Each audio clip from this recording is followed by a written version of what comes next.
The morning began ordinarily enough at the burrow, which meant it began in cheerful chaos. Ron Weasley sat at the kitchen table, pushing scrambled eggs around his plate, while Percy droned on about proper quill maintenance. Across from him, Fred and George conducted a silent conversation entirely through eyebrow movements and subtle hand gestures, planning something, no doubt. Ginny kicked her feet against her chair legs in a rhythm that matched absolutely nothing, and their mother bustled between the stove and the table with the harried efficiency of someone conducting a very loud, very complicated orchestra. "Ronald, you're not eating," Molly said without looking at him, which was one of her more unsettling talents. "I am eating," Ron protested, scooping up a forkful of eggs as evidence. "You're rearranging. There's a difference." She set down a fresh pot of tea with enough force to make the cups rattle. Growing boys need proper breakfasts, especially. The tawny owl arrived through the open window with impeccable timing, cutting off what Ron suspected would be another lecture about nutrition. It was a school owl, official and businesslike, and it dropped a thick envelope directly into Ron's plate with a wet plop that sent egg flying. The kitchen went silent. Even Fred and George stopped mid-gesture, their faces frozen in identical expressions of theatrical surprise. Percy's spoon halted halfway to his mouth. Ginny's feet went still. Molly's hand flew to her throat. Ron stared at the envelope. Egg yolk seeped into the heavy parchment, but the emerald green ink of the address remained crisp and clear. Mr. R. Weasley, the kitchen table, the burrow, Ottery St. Catchpole, Devon. His hands trembled as he reached for it. "Well, open it then," Fred said, his voice uncharacteristically gentle.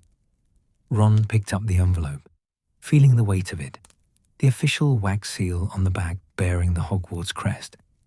His thumb traced the 4 house animals, lion, badger, eagle, serpent, embossed into the wax. Somewhere in that castle, under that talking hat, he would be sorted into one of those houses. The thought made his stomach lurch. He broke the seal. The parchment crackled as he unfolded it, revealing the precise script of Professor McGonagall's signature at the bottom. Ron's eyes skimmed the words he'd heard read aloud 6 times before.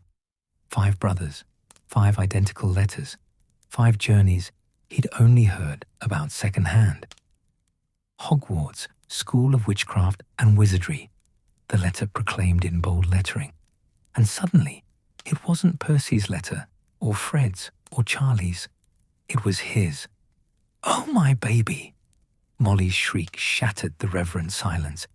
She lunged forward and pulled Ron into a bone-crushing hug that knocked his chair backward. "My youngest boy, off to Hogwarts. Mum can't breathe." "Let him go, Molly." Arthur's voice came from the doorway, warm with amusement. Ron hadn't even heard his father come in from the shed. "He'll need functioning lungs for his first year." Molly released him, but kept her hands on his shoulders, her eyes bright with tears. "I just can't believe it. Our Ron, all grown up." "I'm not grown up," Ron muttered, his face burning. "I'm 11. "Exactly," George declared, suddenly animated again. "Ancient, positively decrepit." "We were worried you'd never make it," Fred added, shaking his head with mock solemnity. "That you'd be stuck at primary school forever," George continued, "a fate worse than death. Or Azkaban." "Boys," Arthur warned, but his mouth twitched with suppressed laughter. Percy cleared his throat importantly. "Congratulations, Ron. I trust you'll take your studies seriously and bring honor to the Weasley name. As a prefect, I can offer guidance on—" Yeah, Percy." Fred interrupted. We know. You're very important. Vitally important, George agreed. Crucially important. The most important person to ever import. That's quite enough, Molly said firmly, but she was smiling. She turned back to Ron, cupping his face in her hands. I'm so proud of you, sweetheart. Ron squirmed under the attention. I didn't do anything. The letter just comes when you're 11. Nevertheless, she kissed his forehead, leaving a warm spot that made him feel about 6 years old. My last little boy off to Hogwarts. What about me? Ginny's voice was small and sharp from across the table. The kitchen's energy shifted, the celebration suddenly awkward. Molly turned to her daughter, whose face had gone carefully blank in that way that meant she was fighting tears. Oh, darling, Molly began. It's fine, Ginny said quickly, too quickly. I'm happy for Ron, really, it's brilliant. But her eyes told a different story. Ron had seen that expression before, when Percy got his prefect badge, when Charlie came home with the Quidditch Cup, when Bill graduated top of his class. Always the youngest, always waiting, always watching everyone else leave. Your time will come, Ginny girl, Arthur said gently, moving to stand behind her chair. Next year, you'll get your own letter. I know. She forced brightness into her voice. And Ron can tell me all about it, so I'll be prepared. Right, Ron?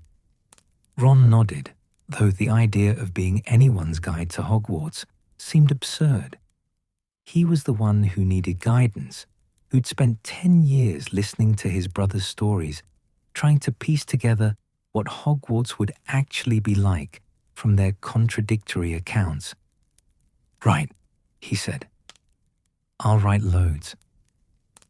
Ginny's smile became marginally more genuine. You better. I want to know everything.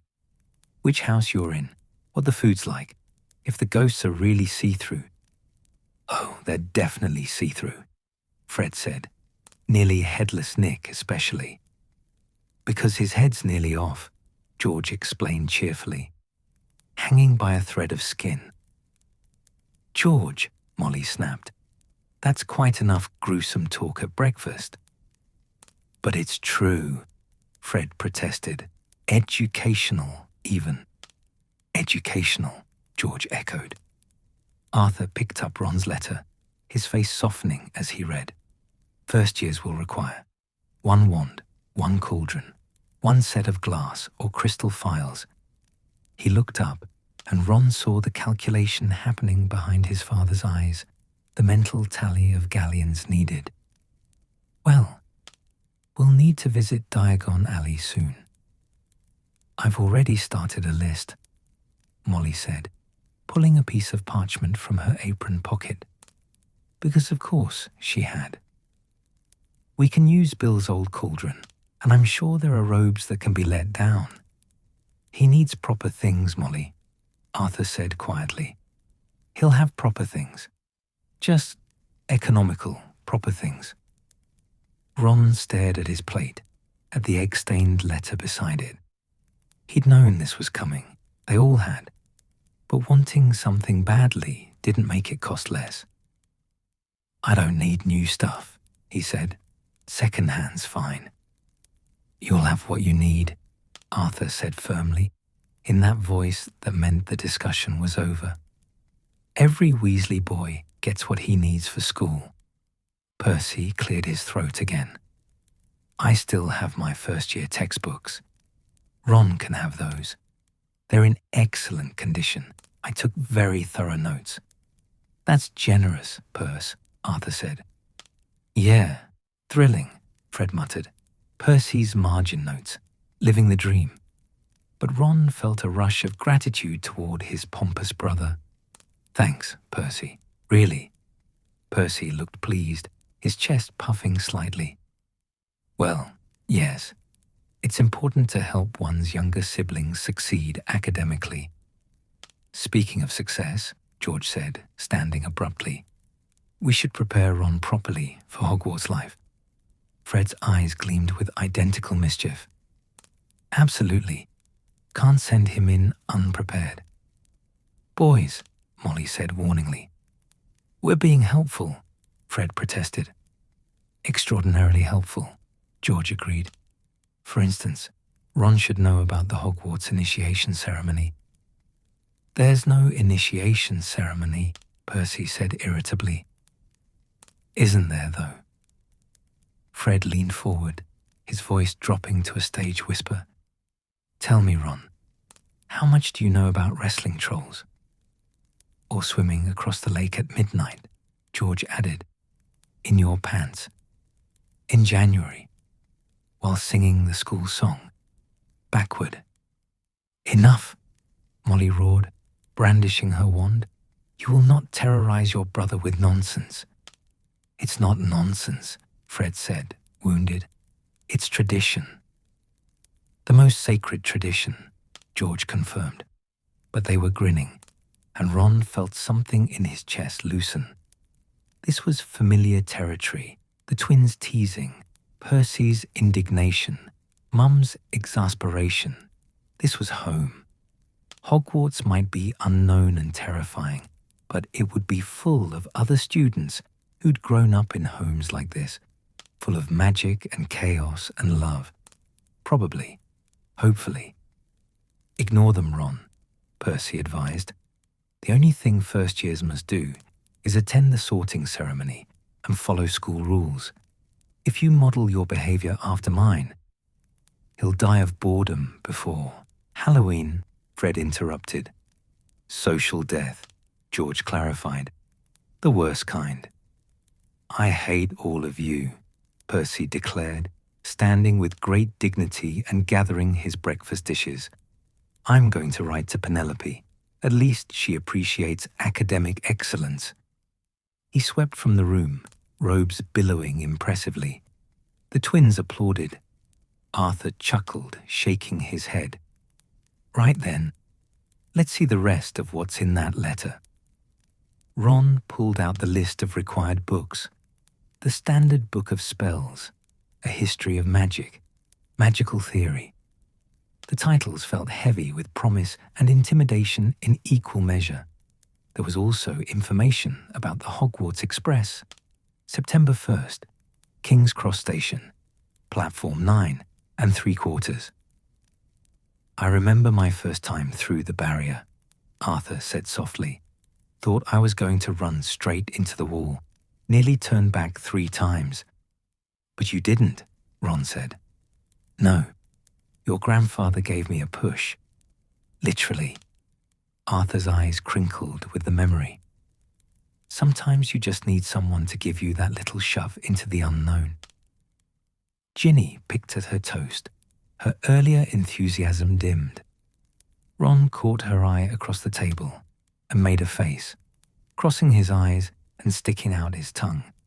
It was juvenile and silly, but it worked. She giggled, and the tight knot of jealousy in her expression loosened slightly. You'll come see me off, won't you? Ron asked her. At the station? Obviously, Ginny said. Someone needs to make sure you actually get on the train. I'll get on the train. Will you, though? You still can't tell left from right half the time. That's different. Is it? Molly looked between them fondly. You'll both be there before you know it, and Ron will only be gone for term. He'll be home for Christmas and Easter and summer. But that was months away. Ron tried to imagine Christmas at Hogwarts, the great hall decorated, snow on the castle grounds, opening presents in a dormitory instead of here at the Burrow. It felt impossible, like trying to picture himself on the moon. Arthur folded the letter carefully and handed it back to Ron. Keep this safe. First letter's special. Ron took it, the parchment now cool and slightly damp from egg. His letter, his acceptance, his future. folded into official Hogwarts parchment. "Can I see?" Ginny asked quietly. Ron passed it across the table. She handled it reverently, reading every word twice, her lips moving slightly. When she finally looked up, her eyes were bright again, but with determination rather than tears. "You're going to be brilliant," she said fiercely.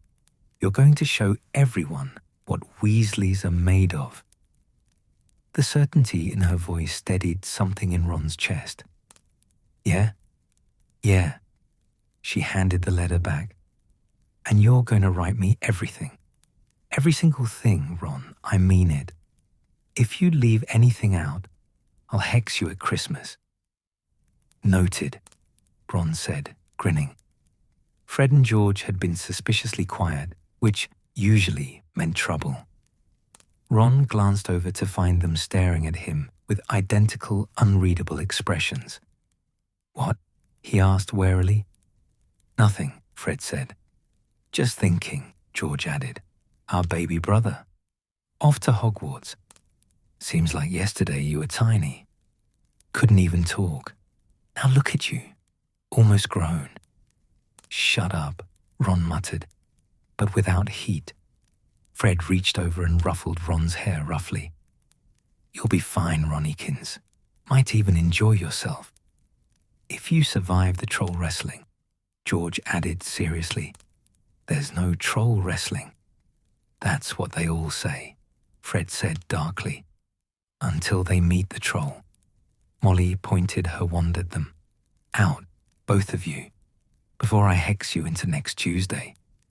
They fled, laughing, and the kitchen settled into a more peaceful energy. Arthur returned to his morning paper. Molly began clearing dishes with efficient flicks of her wand, and Ginny excused herself to feed the chickens. Ron sat at the table, his letter in his hands, and let himself feel the full weight of it. Fear and excitement tangled together in his stomach, indistinguishable from each other. In less than 2 months, he'd board the Hogwarts Express. He'd be sorted into a house. Maybe Gryffindor like his brothers, maybe not. He'd learn magic properly, not just the bits and pieces he'd picked up at home. He'd become someone new, someone beyond being the 6th Weasley boy. The thought terrified him. The thought thrilled him. "Ron," Molly's voice pulled him back. She'd sat down beside him, her earlier frenzy replaced by quiet focus. "You all right, love?" "Yeah," Ron said. Then more honestly, "I don't know. What if I'm rubbish at it? At Hogwarts? At all of it? Magic, classes, making friends. What if everyone else is brilliant and I'm just ordinary?" Molly's face softened. She took his hand, her palm warm and rough, from years of housework and wand work. "Ronald Bilious Weasley, you listen to me. You are not ordinary. You've got your father's heart and your brother's courage and more kindness than the lot of them put together. Though don't tell them I said so. But no buts. You'll find your place at Hogwarts, same as all your brothers did. Maybe not the same place. Maybe somewhere entirely your own. And that's exactly as it should be." She squeezed his hand. "You're going to be wonderful. I know it in my bones." Ron wanted to believe her, wanted to feel the confidence that seemed to come so naturally to his brothers.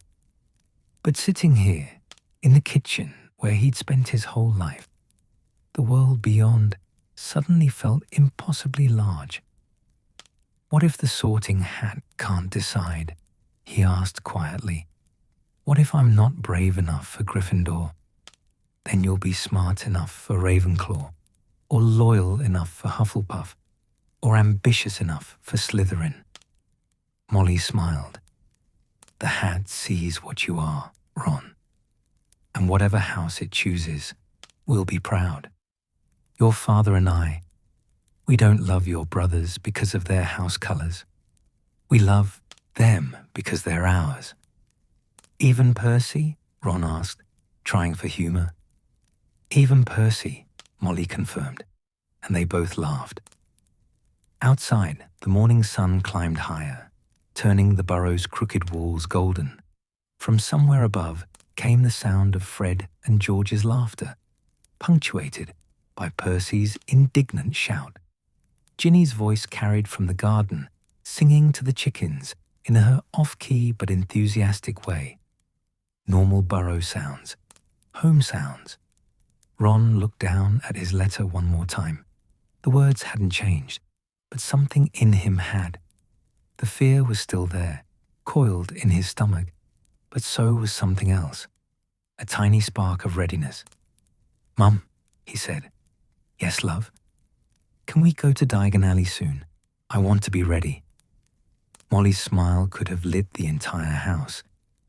"Soon as your father gets paid, we'll make a day of it, the whole family. Well, those of us still home."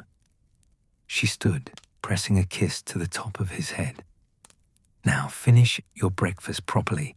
Growing wizards need their strength." Ron picked up his fork, and this time actually ate. The eggs had gone cold, but he barely noticed. His mind was already racing ahead, to Diagon Alley, to his wand, to the train station, to the castle that would become his second home. The letter sat beside his plate, its presence transforming everything. The kitchen looked the same, but Ron Weasley, youngest Weasley boy, sixth son, ordinary Ron, was beginning, just barely, to imagine himself as something more, a Hogwarts student. The thought still terrified him, but now, with morning light spilling through the window and his mother humming at the sink and his letter promising impossible adventures, it thrilled him more. Chapter 2. Diagon Alley. Preparations. The day of the Diagon Alley trip arrived wrapped in August heat and anxiety. Ron had been awake since before dawn, lying in his bed and listening to the sounds of the burrow creaking into wakefulness around him. Ghoul thumping in the attic. Percy's alarm clock, chiming precisely at 6. The twins whispered, plotting, drifting through the thin walls. Somewhere below, his mother's footsteps already busy in the kitchen. Today, he would get his wand. The thought sent a thrill through him. There was equal parts excitement and terror. A wand was different from second-hand robes or used textbooks. A wand was personal, magical in a way that transcended simple spellwork. It chose you. What if none of them chose him? "Ron, if you don't get down here this instant, we're leaving without you." Molly's voice carried up the stairs with the force of a sonorous charm. He scrambled out of bed, nearly tripping over Scabbers, who squeaked indignantly and scurried under the dresser. Coming. The kitchen was organized chaos. Molly stood at the center like a conductor before an orchestra, checking and rechecking a long list, while simultaneously packing sandwiches and straightening collars. Arthur sat at the table, methodically counting galleons from a worn leather pouch, his lips moving silently with each coin. The twins were already dressed, looking uncharacteristically neat in clean robes, which meant they were definitely planning something. Percy had pomaded his hair within an inch of its life and kept consulting his own list, because of course he had his own list. Ginny sat alone at the end of the table, swinging her legs and radiating disappointment.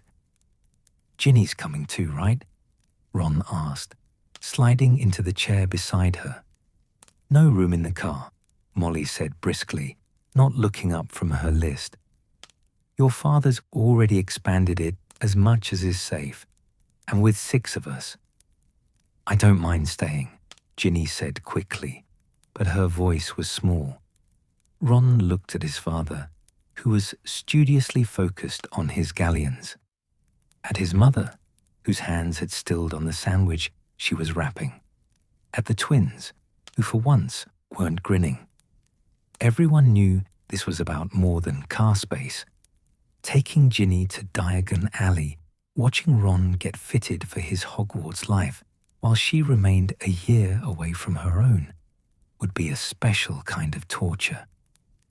Really, it's fine, Ginny insisted, and the forced brightness in her voice made Ron's chest ache. We'll bring you back something brilliant, he promised. Whatever you want from Flourish and Blots, or I want you to get everything you need, Ginny interrupted, and she meant it. Her eyes were fierce and dry. I want you to have the best first year ever. That's what I want. Molly made a small sound that might have been a sob chord before it could escape. Right then, she said thickly. Everyone to the car, now, before we lose half the day standing about. The Ford Anglia sat in the garden, its turquoise paint faded and scratched, but its enchantments humming with quiet power. Arthur had been tinkering with it for years, adding extension charms and reinforcement spells that probably violated about 17 ministry regulations. Ron had heard the arguments late at night, Molly insisting it was dangerous, Arthur defending his modifications with the earnest passion of a man who genuinely loved Muggle machinery. In you get, Arthur said cheerfully, opening the back door to reveal an interior that was definitely larger than the exterior. Plenty of room for everyone. They piled in. Ron squeezed between Fred and George in the back, Percy in the front seat beside Arthur, Molly checking her list one final time before climbing in. Through the window, Ron could see Ginny standing in the garden, one hand raised in farewell. She looked very small and very alone. We'll be back before supper, Molly called. There's ham in the icebox for your lunch. The car rumbled to life with a sound like a satisfied purr. Arthur pulled carefully out of the garden and onto the narrow lane, the hedgerows pressing close on either side. Ron twisted in his seat to watch the burrow disappear behind them, Ginny's small figure finally lost to distance.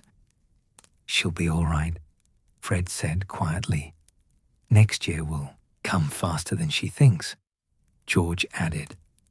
Ron nodded but said nothing. A year felt like forever when you were waiting. The drive to London took 2 hours of winding country roads and increasingly dense traffic. Arthur navigated with the careful attention of someone who'd learned to drive from a manual and never quite trusted the process. He kept up a steady stream of commentary about Muggle traffic patterns and road signs, which Percy found fascinating, and everyone else learned to tune out. Remarkable, really, Arthur was saying as they merged onto a larger road. The way they organized themselves without magic. Just painted lines and lights, and everyone agrees to follow them. Mostly. The cooperation required is extraordinary. Dad, Fred interrupted, that lorry's honking at you. Is it? How wonderful. I've always wanted to know what that sounds like from inside a car. Dad, you're going 20 miles per hour. Am I? The dial says, oh dear. Perhaps I should speed up a bit. Molly gripped the door handle. Perhaps you should pull over and let me drive. Nonsense, I'm doing splendidly. They arrived in London intact but rattled, parking the car in a dodgy-looking alley behind a Lebanese restaurant. Arthur performed several locking charms that seemed excessive until Ron noticed 3 Muggle teenagers eyeing the car with interest. Right then, Molly said, straightening her hat and consulting her list again. Flourish and Blots first for books, then Madame Malkin's for robes, apothecary for potion supplies, and Ollivander's last. Why Ollivander's last? Ron asked. Because, Fred said sagely, wand fitting takes forever. Absolute ages, George confirmed. And old Ollivander gets very theatrical about the whole thing, Fred continued. Waves wands about, makes pronouncements. Very dramatic. Very time-consuming. Boys, Molly said warningly.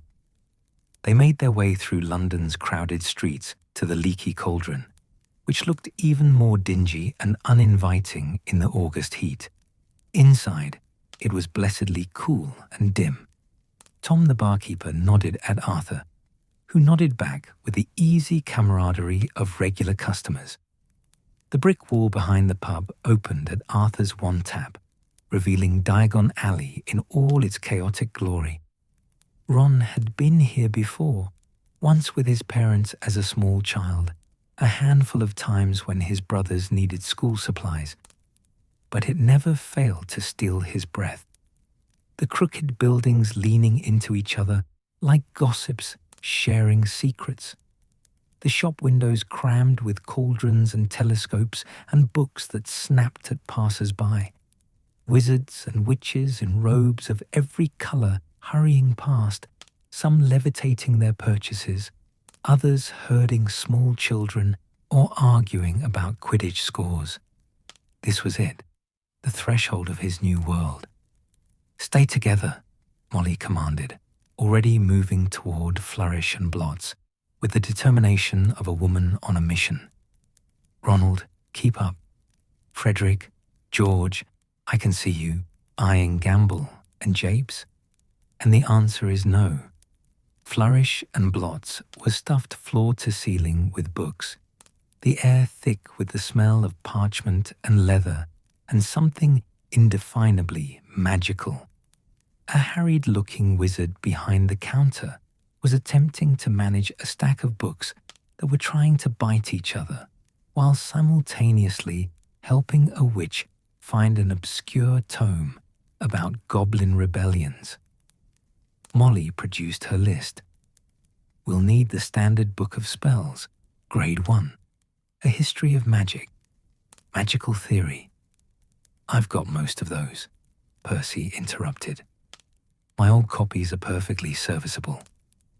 We'll get him his own, Percy, Arthur said firmly.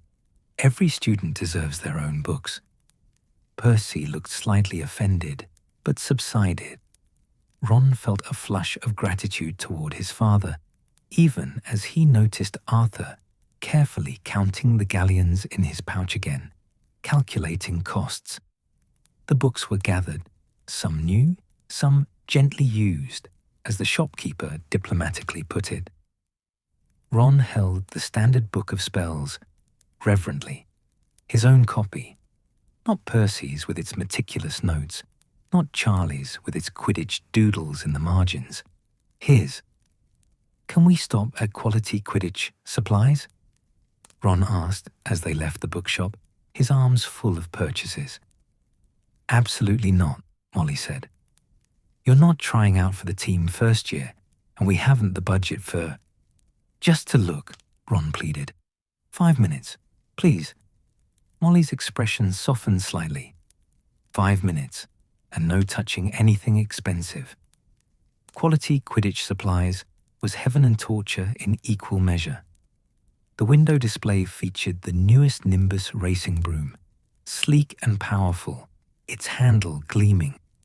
Inside, the shop was packed with everything a Quidditch player could dream of. Professional quaffles, practice bludgers in reinforced cages, golden snitches darting about in charm display cases. Ron pressed his nose to the glass of a case containing keeper gloves, imagining himself soaring through the air, protecting the goalposts, his brothers in the stands cheering his name.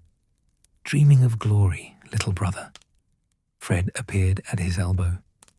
Nothing wrong with dreams, George said from his other side. We made the team second year, Fred said. Beaters, both of us. You could do the same, Good reflexes. Decent aim when you're not being an idiot. Ron glowed under their rare praise. You think I could make the team? The twins exchanged one of their looks, entire conversations happening in the space of a glance. Possibly, Fred said carefully. If you practice, George added, and don't trip over your own feet. Or drop things. Or forget which end of the broom is which. I hate you both, Ron muttered, but he was grinning. Ronald, Molly's voice cut through the shop. Time's up. They moved on to the apothecary, where the smell was considerably less pleasant. Dried herbs and pickled creatures, and something that made Ron's eyes water. Then Madame Malkin's, where Ron stood on a stool, while an enchanted tape measure flitted around him, and a kindly witch with a mouthful of pins let down the hems on a set of robes that had belonged to someone else first. They were black and serviceable and smelled faintly of mothballs. But they were his Hogwarts robes, and Ron felt a bit taller wearing them. Very handsome, Madame Malkin declared, stepping back to admire her work. You'll do Hogwarts proud, young man. Ron caught sight of himself in the mirror, gangly and freckled, swimming slightly in the adjusted robes, but wearing them, looking like a Hogwarts student, looking like he belonged. Right then, Molly said, checking her list one final time. Just the wand left. Ollivander stood at the end of Diagon Alley, narrow and shabby, its window displaying a single wand on a faded purple cushion. The sign read, Ollivanders, makers of fine wands, since 382 BC. Something about the shop made Ron want to whisper, as if entering a church or a library. A bell tinkled as they pushed open the door. The shop was impossibly small and crammed with thousands of narrow boxes stacked to the ceiling. It smelled of wood and magic and dust that might have been gathering since 382 BC. There was no one visible, but Ron felt watched, assessed, measured by unseen eyes. Good afternoon, a soft voice said, and Mr. Ollivander materialized from between the stacks like a ghost. He was ancient and pale, with wide silvery eyes that seemed to look through Ron rather than at him. Ah, Ollivander said, his gaze fixing on Ron with unsettling intensity. Yes, another Weasley. I wondered when I'd see you. Your brothers have all passed through here. Let me see. William, dragon heartstring, 12 inches, quite sturdy. Charles, ash and unicorn tail hair. Bendy, excellent for transfiguration. Percy corrected automatically. Ollivander's smile was thin. Quite. Cedar and phoenix feather. 9 1/4 inches. Rather unyielding. And the twins. His eyes flicked to Fred and George. Matching wands for matching troublemakers. Oak and unicorn hair, both 13 inches. Is that right? Spot on, Fred said, impressed despite himself. Those silver eyes returned to Ron, who felt pinned like a butterfly in a collection. And now you. Yes, I think we'll find something suitable. Which is your wand arm? Right? Ron held up his right hand uncertainly. Ollivander produced a tape measure that immediately began measuring Ron of its own accord. Wrist to elbow, shoulder to finger, between the eyes, around the head. It seemed to be measuring things that had nothing to do with wands, but Ron stood very still, barely breathing. Every wand is unique, Ollivander said, moving among his shelves with practiced grace. The wand chooses the wizard, of course. It's not always clear why, but it will be clear when it happens. He pulled down a box, opened it, presented a wand. Try this. Willow and dragon heartstring. 9 inches. Give it a wave. Ron took the wand hesitantly. It felt like holding a stick. He waved it. Nothing happened. No, definitely not. Ollivander snatched it back before Ron could blink. Try this. Beechwood and unicorn hair, 10 inches, springy. This one felt slightly better, but when Ron waved it, the box on the counter exploded in a shower of splinters. Goodness, Molly gasped. Excellent. Ollivander seemed delighted. We're getting closer. What followed was a blur of wands, oak and maple, ash and cherry, unicorn hair and phoenix feather, and dragon heartstring. Some felt cold in Ron's hand, others too warm, others simply wrong in ways he couldn't articulate. With each failed attempt, Ron's anxiety grew. What if none of them worked? What if he was the first wizard in history that wands simply rejected? Interesting, Ollivander murmured, his eyes distant. Very interesting. Perhaps, yes. He disappeared into the back of the shop, rummaging sounds echoing in the small space. When he returned, he held a single box that looked older than the others, its edges worn smooth. This is unusual, he said, opening it carefully. Willow, unicorn hair, 14 inches. Quite long for a first wand, and willow is particular. It seeks owners of great potential who often have unwarranted insecurity. The wand of a loyal heart, Mr. Weasley. Let's see. Ron took the wand, and the world shifted. Warmth flooded through his fingers, up his arm, settling in his chest, like coming home after a long journey. The wand felt right. Not too heavy, not too light. Perfectly balanced. He raised it, and without thinking, gave it a small flick. Gold sparks shot from the tip, cascading through the air like tiny fireworks before fading into nothing. Oh, Ron breathed. Excellent. Ollivander clapped his hands once, the sound sharp in the quiet shop. Splendid. Yes, very good match. Willow and unicorn hair, loyal, true, and steady. You'll do well with that wand, Mr. Weasley. Very well indeed. Ron stared at the wand in his hand. His wand, chosen, not rejected, not second best. His. That'll be 7 galleons, Ollivander said to Arthur, who produced the coins with hands that trembled slightly. 7 galleons. Ron did the math quickly. That was a significant chunk of their Diagon Alley budget. His father's hands, handing over the money without hesitation, but with visible calculation behind his eyes. Dad, Ron started. Every wizard needs a proper wand, Arthur said firmly, the same phrase he'd used about the books. Money well spent, Ron. Ollivander wrapped the wand carefully in soft cloth, placed it in its box. Take good care of it, and it will serve you well. The wand remembers, Mr. Weasley. It knows who its master is. Outside, the sun had shifted lower, casting long shadows across Diagon Alley. Ron clutched his wand box to his chest, feeling the weight of it, the promise of it. Around him, his family formed a protective cluster. Molly already fretting about the time, Arthur looking satisfied, Percy consulting pocket watches, the twins unusually quiet. Ice cream, Arthur suggested, before we head home. Arthur, we really should, Molly began. We should celebrate, Arthur interrupted gently. Our youngest boy got his wand today. That deserves ice cream. Molly's expression softened. 1 scoop each. Small scoops. Florian Fortescue's was crowded but cheerful, the ice cream cold and sweet and perfect.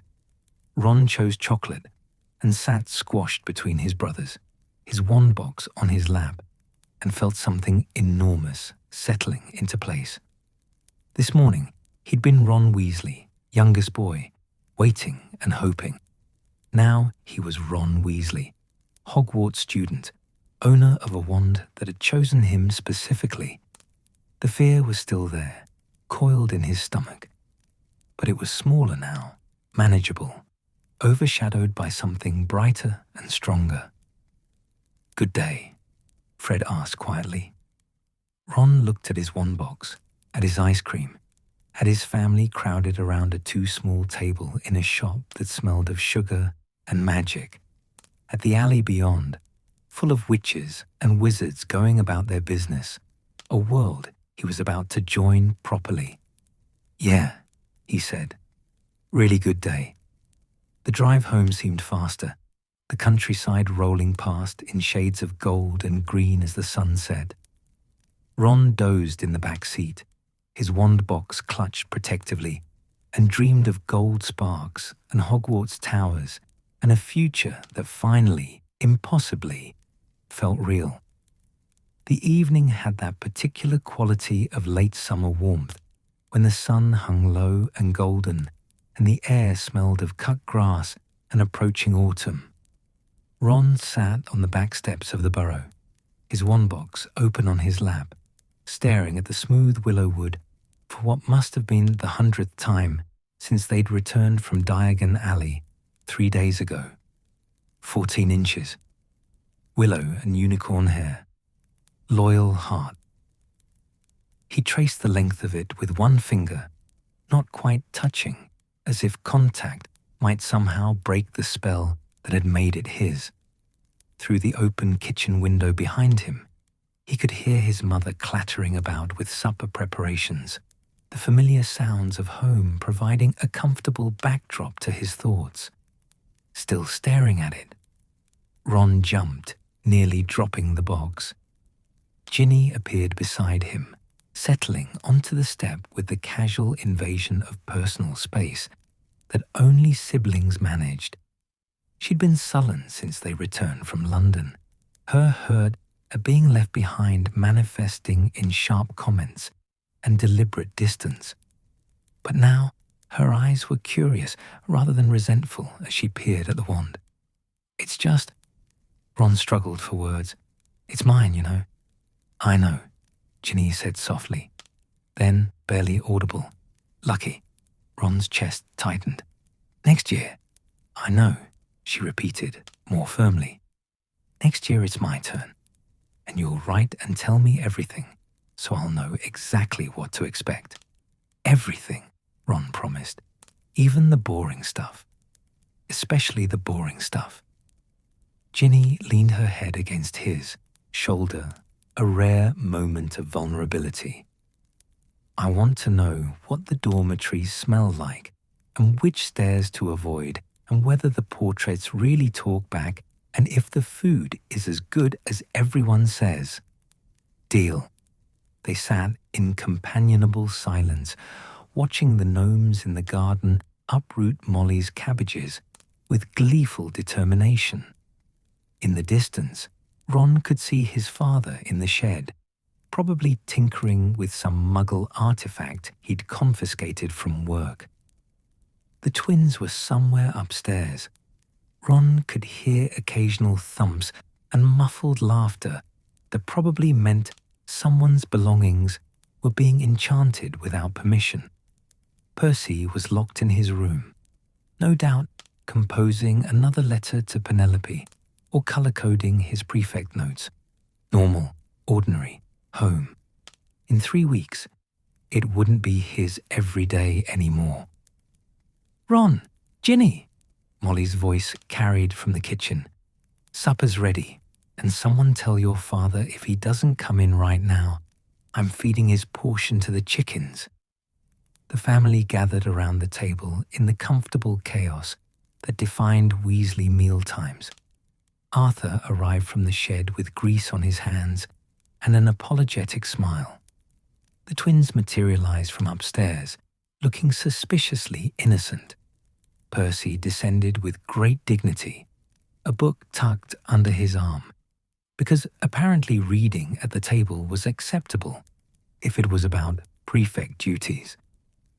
Ginny claimed her usual seat, and Ron slid in beside her, his wand box now safely upstairs in his room, tucked under his pillow, where he could check it was still real before sleeping.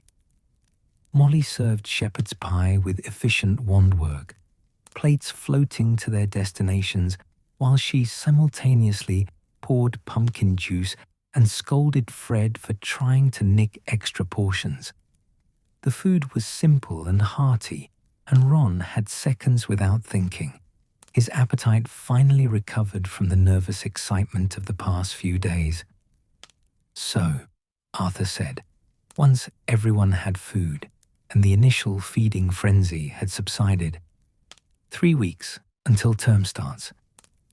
The words hung in the air, simultaneously thrilling and terrifying. Ron's fork paused halfway to his mouth.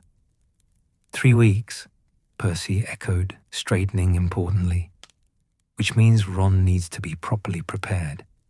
As his older brother and a prefect, I feel it's my duty to ensure he understands the academic expectations. "Oh, here we go," Fred muttered. "And the importance of maintaining house honor through scholarly achievement," Percy continued, undeterred. "I've prepared a brief overview of first-year curriculum, including recommended reading beyond the required texts, optimal study schedules, and strategies for impression management with professors." "You've prepared what now?" George asked. "A brief overview." "How brief?" Percy produced a roll of parchment from his robes. It unfurled across the table, knocking over the salt cellar, and continued unfurling. And unfurling. It reached the floor and kept going. "Percy," Molly said faintly, "that's not brief." "It's condensed, actually. The full version is 17 feet. 17 feet, Ron repeated, horrified.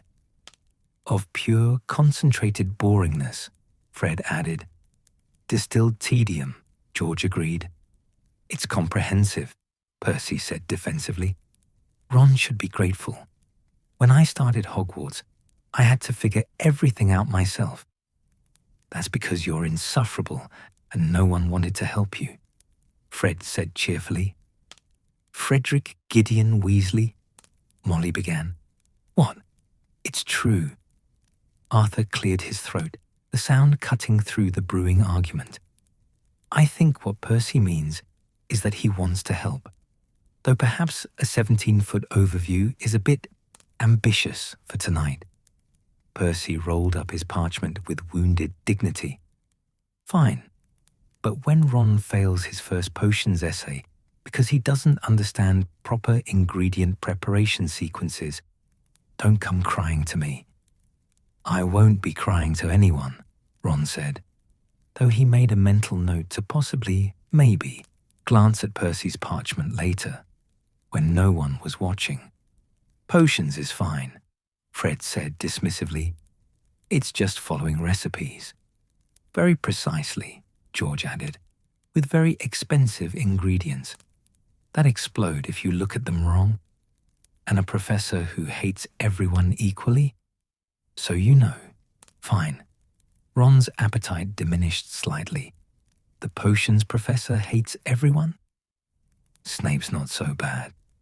Charlie's voice came from the doorway, and Ron's heart leaped. His second oldest brother stood there grinning, his face tanned and scarred from dragon work, looking impossibly confident and adult. "If you're not in Gryffindor, which unfortunately you probably will be." "Charlie," Molly shot to her feet, crossing the kitchen in seconds to pull him into a fierce hug. "You didn't write you were coming." "Surprise visit." Charlie hugged her back just as fiercely before extracting himself to make the rounds. Handshakes for Arthur and Percy, affectionate hair ruffling for the twins, a proper hug for Ginny, and finally stopping before Ron. "Look at you, all grown up and Hogwarts bound." Ron felt suddenly shy under his brother's attention. Charlie was legend in the family. Quidditch captain, dragon tamer, the brother who'd chosen adventure over a safe ministry job. Everything Ron admired and secretly feared he could never live up to. "Not grown up," he mumbled. Just going to school. Just going to Hogwarts, Charlie corrected, pulling up a chair and stealing food off Fred's plate with practiced ease. That's huge, Ron. First year's special. Everything's new and impossible and terrifying and brilliant all at once. That's not helping, Ron said. Wasn't trying to help. Was trying to be honest. Charlie grinned. Mum, can I get a plate? Or am I expected to survive on George's leftovers? There's plenty, Molly said, already preparing a heaping portion. Though, if you'd written ahead, I could have made your favorite. This is my favorite. Everything you make is my favorite. Molly flushed with pleasure, and the table's energy shifted into something warmer, more complete. Bill was off curse-breaking in Egypt, but with Charlie home, it almost felt like everyone was here. Almost. They ate and talked, the conversation flowing in the comfortable rhythm of family. News from Romania, gossip about Percy's girlfriend, speculation about what prank the twins were obviously planning, Ginny's updates about the chickens and garden. Ron mostly listened, soaking in the familiar voices, the laughter, the feeling of being surrounded by people who knew him completely. As the meal wound down and Molly began clearing dishes, Arthur stood and stretched. Right then, it's a nice evening. What do you say we take our tea outside? Stars should be good tonight. This wasn't unusual. The Weasleys often ended summer evenings in the garden, sprawled on blankets under the vast sky. But tonight felt different, weighted with significance. Ron couldn't quite name. Charlie caught his eye and winked, and Ron realized this had been planned. This wasn't just a nice evening. This was something else. They gathered in the garden as the sun finally slipped below the horizon, the sky fading through shades of purple and indigo toward true dark. Molly spread worn quilts on the grass with a flick of her wand. Arthur conjured soft lights that floated above them like lazy fireflies. The twins arrived with a cache of butterbeer bottles, sweating cold despite the warm night. Percy brought his prefect notes, because of course he did. Ginny settled close to Ron, her earlier melancholy replaced by quiet contentment.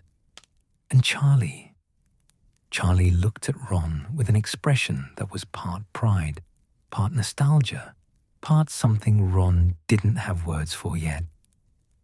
So, Charlie said, once everyone had found comfortable positions on the quilts, the stars beginning to emerge overhead.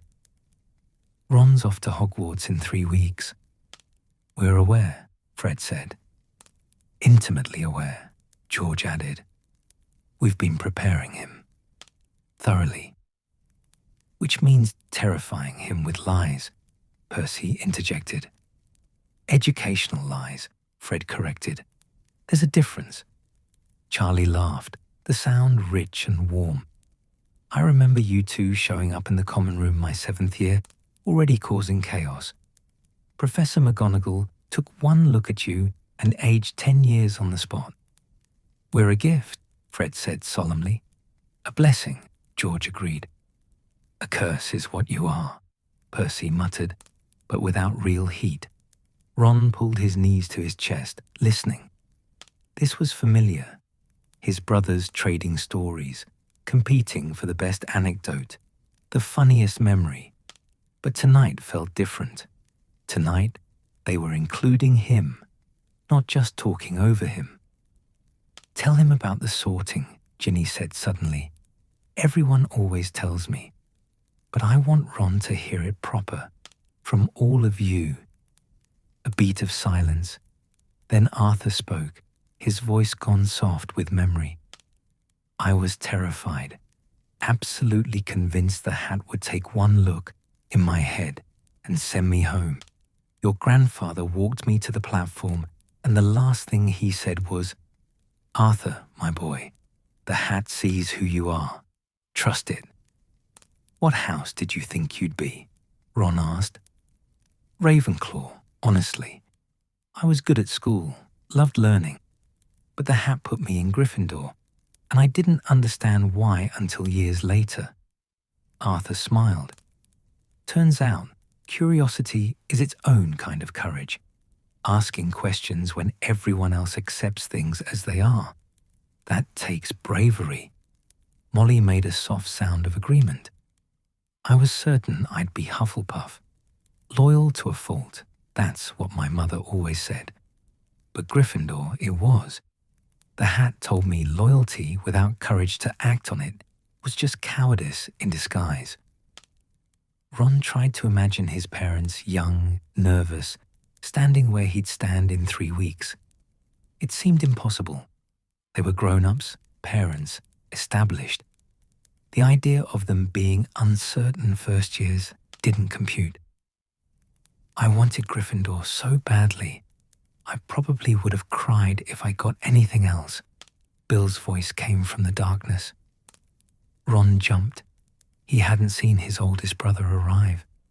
But there he was, settling onto the quilt beside Charlie, his long hair pulled back, his dragon fang earring catching the floating lights. Didn't think I was brave enough, though. Thought the hat would see right through me. What happened? Ron asked. Hat was on my head for about 30 seconds. Felt like hours.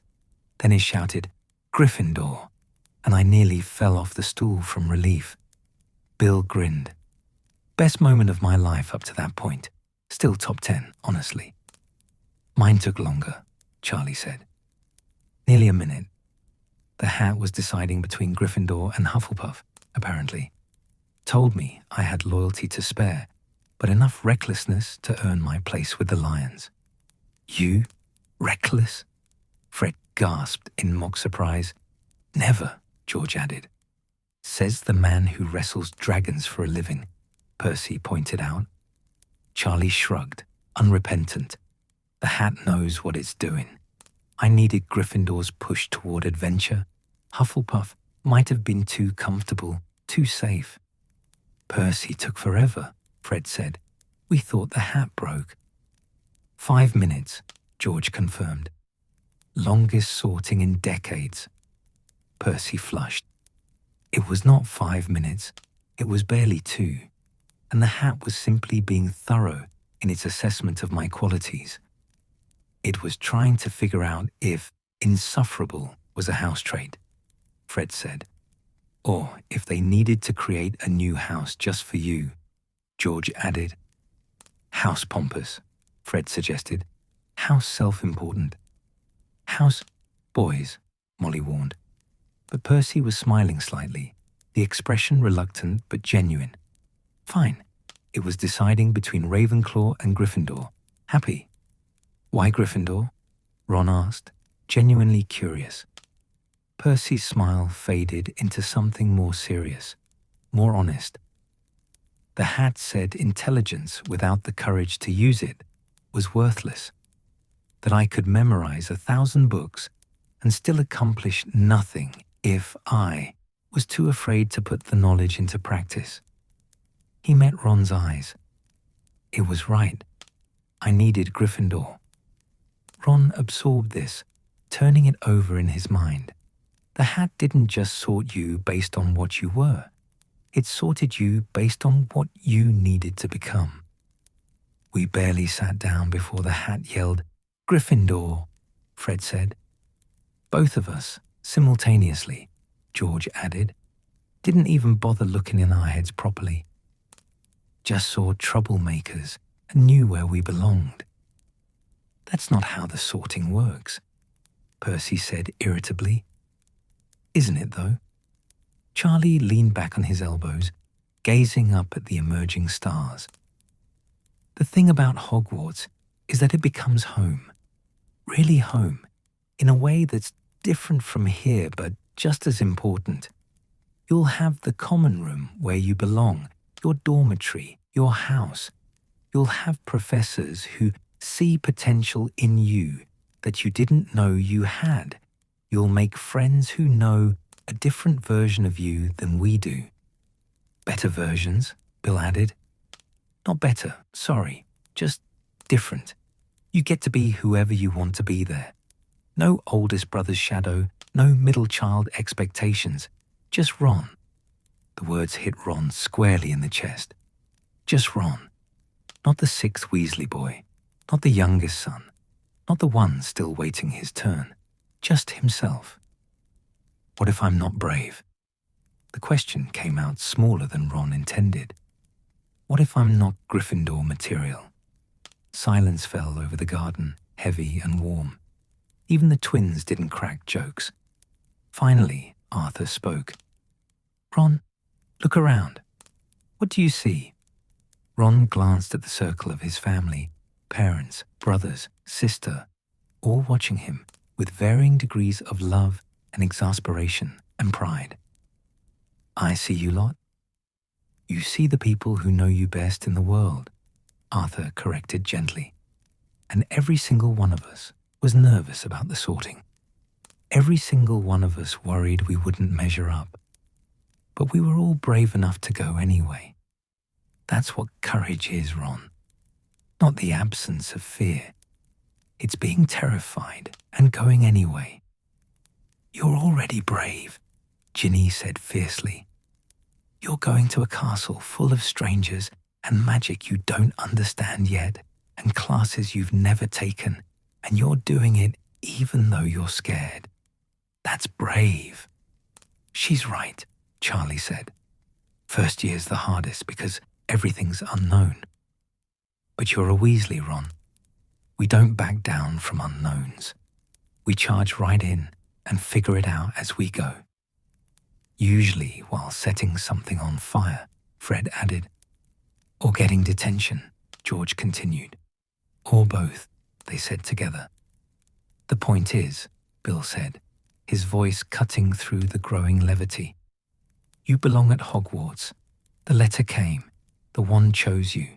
And in 3 weeks, you'll walk into that castle and find your place there. Maybe Gryffindor, maybe not. Doesn't matter. What matters is that you'll be exactly where you're meant to be. Overhead, the stars had fully emerged, vast and brilliant, and impossibly distant. Ron picked out constellations his father had taught him. Draco, Andromeda, Cassiopeia, the same stars that hung over Hogwarts, over every wizard in Britain, connecting them all under the same impossibly vast sky. Tell me about the common room, Ron said quietly. The Gryffindor one. Charlie's face softened. It's round, tower room, windows looking over the grounds. There's always a fire going, even in summer. House elves keep it burning. The furniture's old and comfortable, worn in by generations of students. Squashy armchairs by the fire, tables for studying, notice boards covered in Quidditch tryout announcements and club meetings and lost cat posters. The password changes every fortnight, Percy added. Portrait of the fat lady guards the entrance. She's particular about pronunciation. And dramatic, Fred said. Very dramatic, George agreed. Once threw a fit because someone said Fortuna instead of Fortuna, Fred explained. Wouldn't let the entire house in for an hour. Professor McGonagall had to intervene. It was brilliant. Bill smiled at the memory. But when you're inside, when you're sitting by that fire with your housemates after a long day of classes, there's nowhere in the world you'd rather be. It smells like old wood and smoke and spilled pumpkin juice. It sounds like laughter and arguments about homework and someone practicing spells in the corner. It feels like home. Different from here, Charlie clarified, but just as good. Ron closed his eyes, trying to imagine it. The round room, the fire, the worn furniture, his future, waiting for him in a castle he'd only seen in pictures, guarded by a portrait of a woman he'd never met. I'll be in the same dormitory as you lot were, he realized. Same beds even. Probably, Bill agreed. They don't change much. I had the bed by the window. Charlie had the one nearest the bathroom. Strategic placement, Charlie interjected. And Percy was in the corner so he could read late without bothering anyone. We're in the middle, Fred said. Best position, George added. Close to the door for quick exits. Far enough from the bathroom to avoid the traffic. Perfect for midnight snack runs. Boys, Molly said, but she was smiling. Don't give him ideas. Too late, Ron said. Already got loads of ideas. The conversation drifted then, stories flowing into each other. Midnight Quidditch practices, disastrous potions experiments, the time Fred and George turned Percy's prefect badge into a spider, and he didn't notice for 3 hours. Ginny laughed until she hiccuped. Molly scolded but couldn't stop smiling. Arthur added his own stories from decades past, tales of a Hogwarts that was the same but different, constant but changing. And Ron absorbed it all, storing every detail, every laugh, every moment. This was his family's Hogwarts. Soon, he'd have his own. The night grew deeper, the lights floating overhead, casting gentle shadows. One by one, family members began to drift inside. Percy first, citing morning prefect duties. Then the twins. Then Bill claiming jet lag from the portkey from Egypt. Eventually, it was just Ron and his parents and Charlie, lying on the quilts and watching the stars wheel overhead. You're going to be fine, Charlie said, his voice barely above a whisper. Better than fine. You're going to be brilliant. Ron wanted to believe him, wanted to feel the confidence his brothers wore so easily. But the fear was still there, coiled tight in his chest. What if I'm not? He asked. What if I'm just ordinary? Ron, Arthur said, and something in his father's voice made Ron look over. Arthur's face was serious, illuminated by the floating lights, his eyes full of a love so fierce it made Ron's throat tight. There's no such thing as ordinary. Not really. Every student at Hogwarts is extraordinary in their own way. You'll find yours. And if you don't, Charlie added, you'll invent it. That's what Hogwarts is for.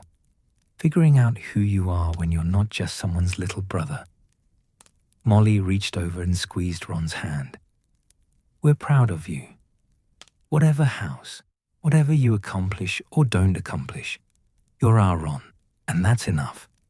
The words settled into Ron like a warming charm, spreading through his chest and limbs until even his fingers and toes felt less anxious. He was their Ron. That was enough. And maybe, just maybe, at Hogwarts, he'd figure out how to be his own Ron too. They lay there for a long time, until the butterbeer bottles were empty, and the lights began to flicker and fade, until even the stars seemed to blur together from exhaustion. When they finally went inside, Ron carried the warmth of the evening with him, his family's stories, their pride, their absolute certainty that he belonged at Hogwarts, even when he wasn't certain himself. In his room, he checked his wand box one more time before climbing into bed. 14 inches of willow and unicorn hair, proof that he'd been chosen, that he belonged. Outside his window, the stars continued their ancient dance, hanging over the Burrow and Hogwarts and everywhere in between, connecting everything under their light. 3 weeks, Ron thought, as sleep pulled him under.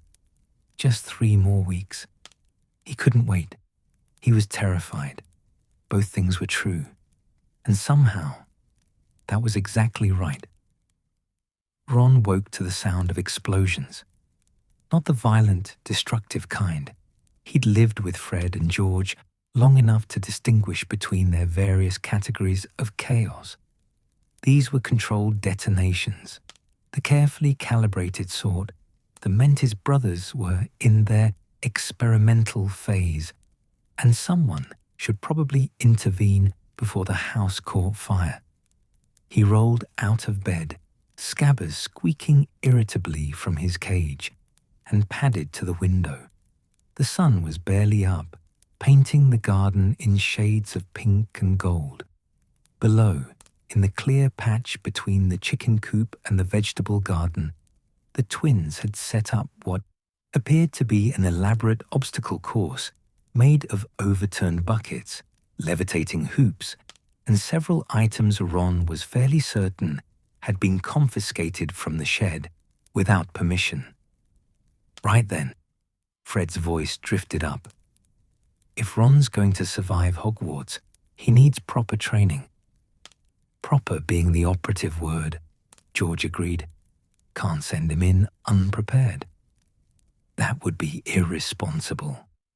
Practically negligent. Ron's stomach sank. The twins in helpful mode were somehow more terrifying than the twins in prank mode. At least with pranks, you knew to be suspicious. Helpfulness came disguised as genuine concern, and by the time you realized what was happening, you were already covered in something that wouldn't wash off for a week. He dressed quickly, no point delaying the inevitable, and headed downstairs. The kitchen was empty, which meant Molly had already left for her morning shopping in the village, and Arthur was at the ministry. Percy's door was firmly closed, probably buried under prefect correspondence. Ginny was likely still asleep, sensible girl, which left Ron entirely at the twins' mercy. "Ah, the student awakens," Fred announced as Ron stepped into the garden, dew soaking through his trainers immediately. "Ready to begin his education," George added, rubbing his hands together with exaggerated enthusiasm. "I'm not sure I want to be educated by you two," Ron said cautiously. "Nonsense!" Fred threw an arm around Ron's shoulders. "We're the perfect teachers, the ideal mentors. We've survived 3 years at Hogwarts, mostly without permanent injury, and we're willing to share our hard-won wisdom." Ron looked at the obstacle course, which upon closer inspection included several items that were definitely emitting suspicious smoke. Is that Dad's car battery? Possibly. Probably. Irrelevant, really. "The point is," Fred said, steering Ron toward the starting line, marked by a crooked stick in the dirt. "Hogwarts is full of dangers. Moving staircases, locked doors, professors who ask impossible questions, ghosts that walk through walls while you're in the bath," George added. "Portraits that report your movements to the faculty. Suits of armor that attack without warning. Peeves." They said the last word in unison, with genuine gravity. "What's peeves?" Ron asked. The twins exchanged one of their looks, entire conversations happening in eyebrow twitches and slight nods. "Peeves," Fred began carefully, "is a poltergeist." "The poltergeist," George corrected. "He's been at Hogwarts for centuries. Maybe since the beginning. Definitely since before anyone can remember. And he's..." Fred paused, searching for words. "Chaos incarnate," George supplied. "Mischief personified. A nightmare wrapped in bells and bad jokes. And he loves first years," they said together, grinning. Ron swallowed. "Loves them how? The way a cat loves a mouse. The way Percy loves rules, obsessively and to everyone's detriment. He'll dump water on your head in corridors, throw chalk during class, lock you in broom closets, steal your homework and set it on fire, drop things on you from ceiling beams, and laugh constantly. this high-pitched maniacal cackling that echoes through the entire castle. Ron's enthusiasm for Hogwarts diminished slightly. Can't the professors stop him? Sometimes, Fred said. Temporarily, George added, but he always comes back. The Bloody Baron can control him, being the only thing Peeves actually fears. But the Baron's Slytherin's ghost, so he's not always available for Gryffindor rescues. Which is why, Fred clapped his hands, returning to business. We're going to train you in evasive maneuvers. Before Ron could protest, George had shoved a bucket over his head, plunging him into darkness and the smell of old chicken feed. Hey, Lesson 1. Fred's voice came muffled through the metal. Navigating while disoriented. This simulates what happens when Peeves dumps a bag over your head, or when you accidentally walk into a cursed tapestry, or when... Get it off. Ron stumbled, hands reaching, and promptly walked into something that clanged. You panic instead of thinking clearly, George finished. See? Educational. Ron yanked the bucket off, glaring. The twins stood before him, arms crossed, looking infuriatingly pleased with themselves. That wasn't funny. Wasn't meant to be funny, Fred said. Meant to be instructive, George agreed. Try again. This time, stay calm. Feel your way forward. Magic can't help if you can't think straight. Ron opened his mouth to refuse, then closed it. As much as he hated admitting it, they had a point. If Hogwarts was full of moving staircases and mischievous ghosts and unexpected obstacles, maybe learning to navigate while disoriented wasn't the worst idea. He picked up the bucket. Fine, but if I break something, I'm telling Mum it was your idea. Everything's our idea, Fred said cheerfully. We'll take full credit, George agreed. Ron put the bucket over his head and started forward, this time slowly, hands outstretched. The world narrowed to the echo of his own breathing and the crunch of grass under his feet. He felt something brush his left hand. One of the floating hoops, probably. An adjusted course. Then something on his right, hard and wooden. He mapped the space in his mind, step by careful step, building a picture from touch and sound alone. Good, George called. See? You're learning. Now add this. Something whooshed past Ron's head. He felt the displaced air against his cheek. Peeves throws things. You need to dodge while blind. That's impossible. Nothing's impossible, Fred said. Difficult, yes. Impossible, no. Listen. When something moves through air, you can hear it. Feel it, even, if you pay attention. Ron tried. Another whoosh. He ducked. Something grazed his shoulder, but less solidly than before. Another whoosh. He sidestepped, and whatever it was missed entirely. Excellent, the twins chorused. You're a natural. A prodigy of bucket-based navigation.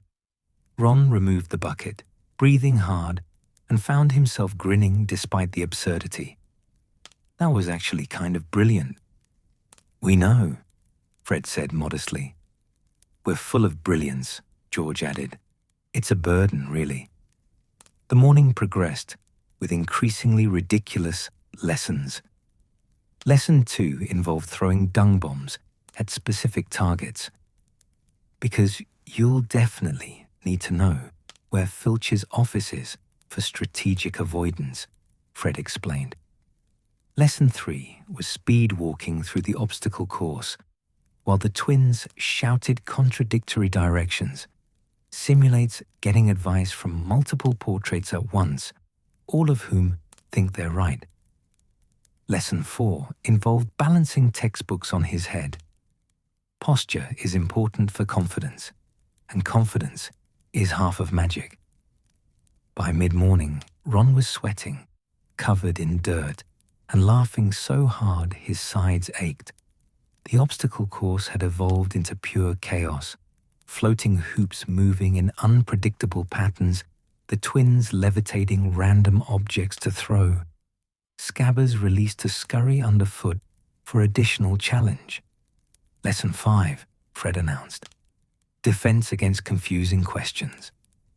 Essential skill, George confirmed. Professors love to put students on the spot. They stood before Ron like a particularly theatrical firing squad. Mr. Weasley, Fred said in a pompous voice that was clearly meant to be a professor. Can you explain the 12 uses of dragon's blood? Ron blinked. I don't know. I haven't learned that yet. Wrong answer, George crowed. The correct answer is, not yet, sir, but I'll research it and report back. Never admit ignorance without offering initiative. Or, Fred added, answer a different question entirely. For example, I know dragon's blood is valuable in potion making, sir. It's not wrong, and it shows you know something. That's just avoiding the question, Ron said. Exactly, they said together. Politics, little brother, George said sagely. The art of sounding informed while knowing nothing, Fred agreed.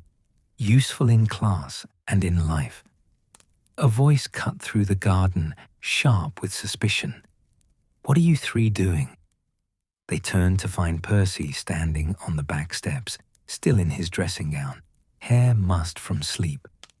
His expression suggested he already knew he wouldn't like the answer. Teaching Ron, Fred said innocently. Educational exercises, George added. Nothing dangerous, they chorused. Percy's eyes narrowed as he surveyed the obstacle course, the dung bombs, the various items of dubious origin scattered across the lawn. That's Dad's car battery, and Mum's good mixing bowl. And are those my dress socks? Borrowed, temporarily, for educational purposes. Put everything back, Percy demanded. Now, before Mum gets home and has an aneurysm. We're not done teaching Ron, Fred protested. Ron doesn't need teaching from you two. He needs actual preparation, not whatever this disaster is. Percy descended the steps with great dignity despite the dressing gown. I have proper study materials inside, organized notes, recommended reading, study schedules. All extremely boring, George interrupted. Life-threateningly dull, Fred agreed, whereas our approach is practical and engaging. We're teaching survival skills. Percy's teaching how to be a SWAT. Percy's face flushed. I'm teaching how to succeed academically, which is the actual point of attending school. Your survival skills are going to get Ron detention before Halloween. Probably, the twins agreed, unrepentant. An awkward silence fell.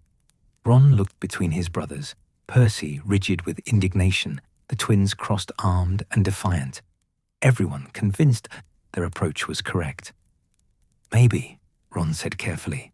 Both things are useful? 3 heads swiveled toward him.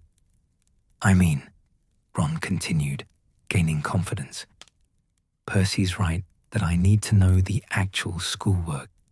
But Fred and George are right that I should know the other stuff too. The practical bits. How to not die in the castle or get pranked by ghosts or whatever. The twins looked pleased. Percy looked like he'd bitten into a lemon. Fine, Percy said stiffly. I'll teach you the academic material. They can teach you the whatever this is. But I want it on record that when you fail your first potions essay, I told you so. Duly noted, Ron said.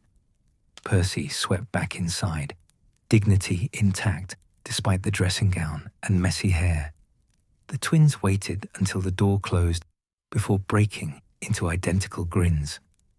Well played, little brother, Fred said. Diplomatic, George agreed. you'll do well in Hogwarts. Might even make prefect someday, though we'd have to disown you. Family policy? Understood, Ron said, grinning. They spent the rest of the morning cleaning up the obstacle course and returning borrowed items before Molly could discover their unauthorized usage.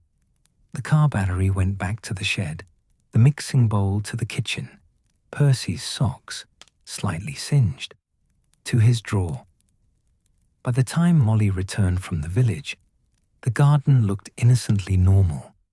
That afternoon, true to his word, Percy cornered Ron in the living room with his 17-foot parchment of academic advice and a stack of first-year textbooks. Right, Percy said, settling into teaching mode with visible enthusiasm. Let's start with transfiguration. Professor McGonagall is strict but fair. She expects punctuality, completed homework, and proper one technique. Never arrive late to her class. Unless the stairs move, Ron interrupted. Fred and George said the staircases move without warning. Percy's jaw tightened. Yes, well, that's why you leave early for class. Anticipate the variables. Build in time for unexpected obstacles. That's just logical planning. Unless Peeves locks you in a closet, Ronnie said, enjoying Percy's discomfort more than he probably should. Then you're late regardless of planning.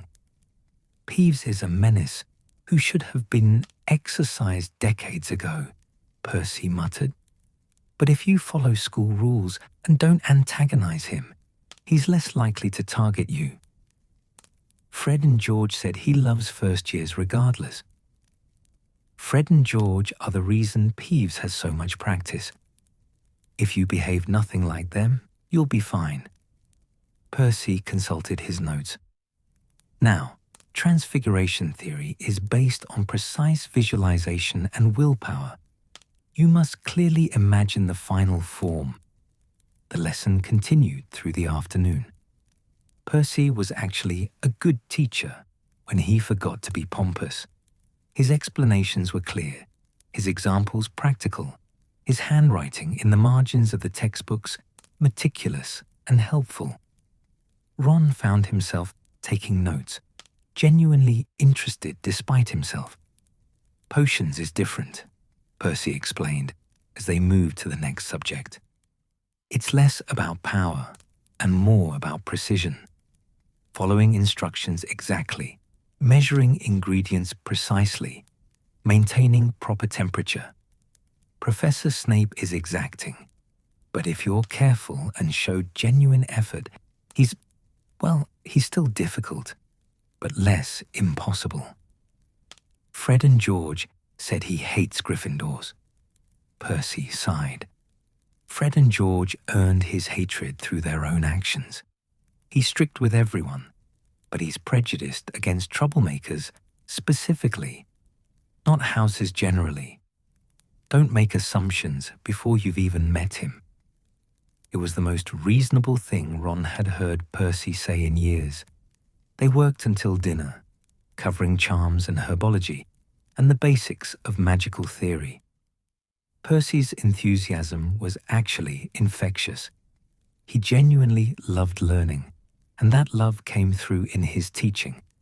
Ron started to understand why his brother had been made prefect.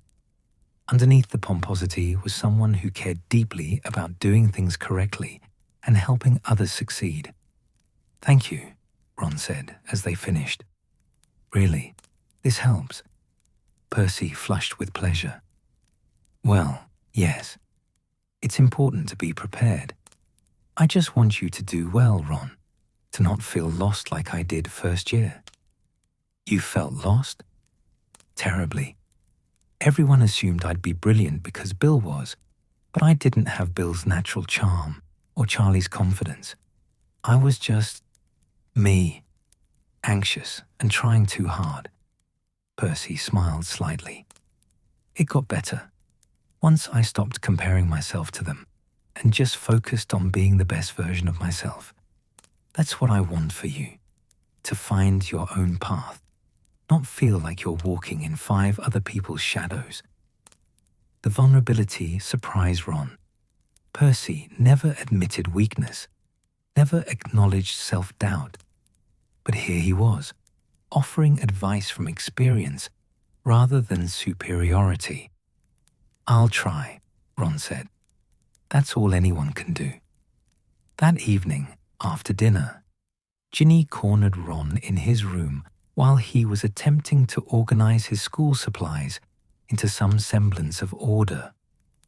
"Did the twins break you?" she asked, perching on his bed. "Nearly. Then Percy tried to fill my head with so many facts, I think some leaked out my ears." Ginny giggled.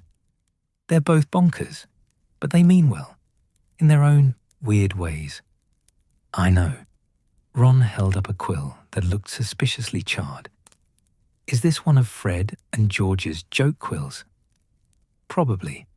Better test it on scrap parchment first."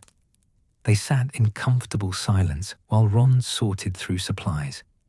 Real quills versus prank quills. Actual ink versus vanishing ink. Standard parchment versus parchment that insulted whatever you wrote on it. Living with the twins meant verifying everything before use. "Are you scared?" Ginny asked quietly. Ron considered lying, then decided against it. "Yeah, terrified. But excited too." "Yeah, that seems right," Ginny said. "If you weren't scared at all, you'd be either very brave or very stupid.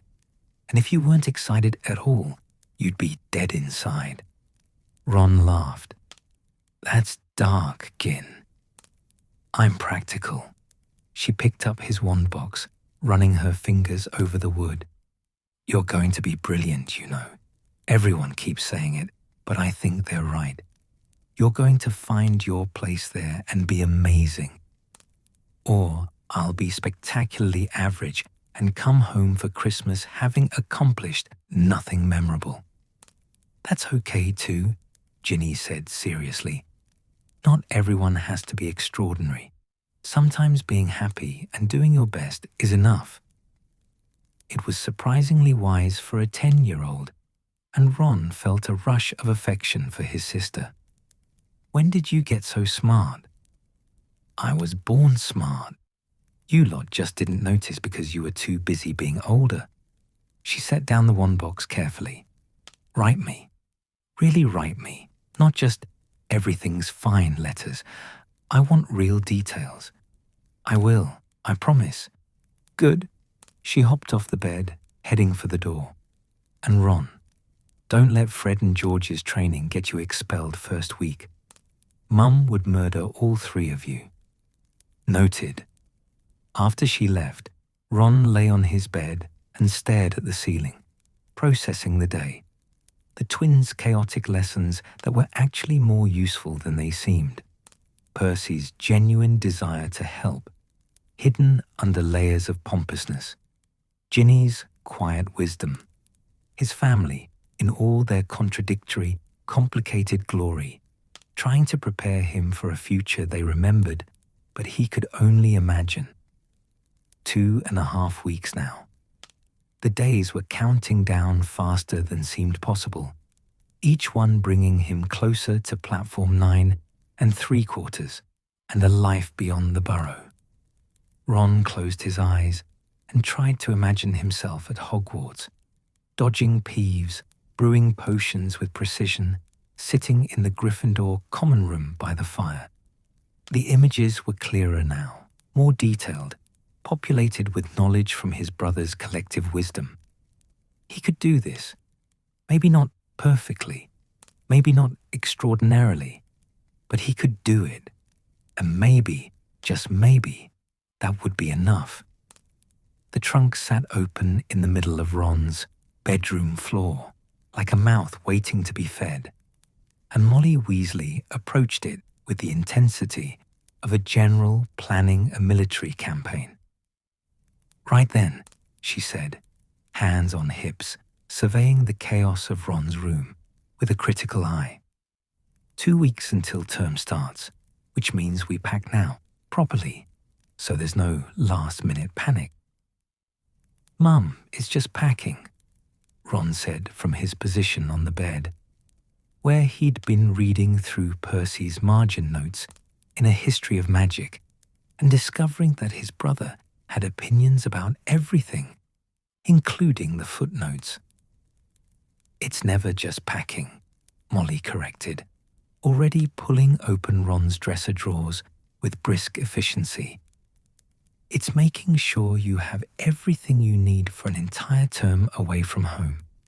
Clothes, books, supplies, toiletries. I can pack my own pants, Mum. Can you? Because last time you packed for a trip to Aunt Muriel's, you brought 4 left socks and no trousers at all. I was 7. The principle stands.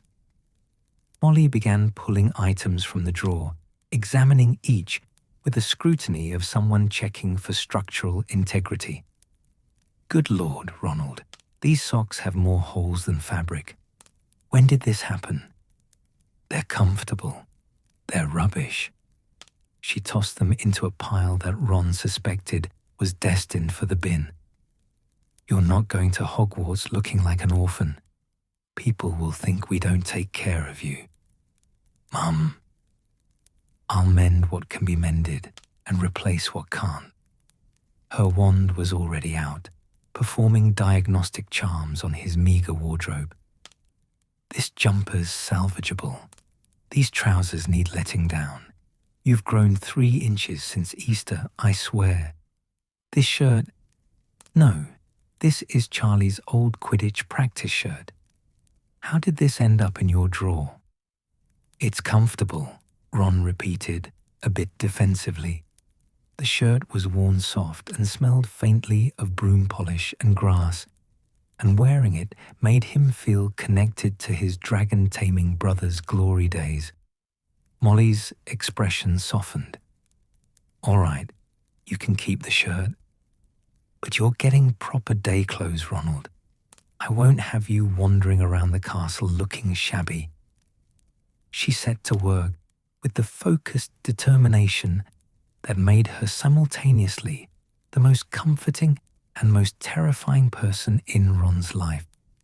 His clothes were sorted into 3 piles: keep, mend, replace. The mend pile was largest, and Molly attacked it with rapid-fire spellwork. Tiers sealed, hems straightened, buttons reinforced. Her wand moved in the practice patterns of someone who'd been performing these charms for 20 years of child-rearing, the magic as natural as breathing. Ron watched, mesmerized despite himself. This was the magic he'd grown up with, the everyday spell work that kept a family of 7 functioning on a modest income. Not flashy, not dramatic, but essential. His mother could duel if needed. He'd heard the stories about her and his father during the First War, but this was her real power. The ability to make a little stretch far, to transform worn into serviceable, to wrap love into every stitch and spell. There, Molly said, surveying the mended pile with satisfaction. Good as new. Well, good as recently old. They'll do. She began folding items into the trunk with methodical precision. Underwear in one corner, socks in another, shirts and trousers layered to minimize wrinkles. Each item was placed with care, and Ron realized she was fighting tears. Mum, I'm fine, she said quickly, not looking at him. Just my baby boy. Off to Hogwarts. I knew this day would come, of course, but knowing and experiencing are different things entirely. I'll be home for Christmas. I know you will. She pressed a hand to her mouth, composing herself. It's just that you've never been away from home for more than a few days, and Hogwarts is wonderful, but it's also full of dangers, moving staircases and dubious potions, and that forbidden forest that's forbidden for good reason. Mum, I'll be fine. Of course you will. You're a Weasley. We're survivors. She turned back to the trunk, blinking rapidly. Now, let's see. You'll need your school robes. I've pressed them already. And your casual robes for evenings and weekends. Warm clothes for winter. The castle gets dreadfully cold in January. All that stone. The afternoon progressed with Molly's organization gradually taking over Ron's room.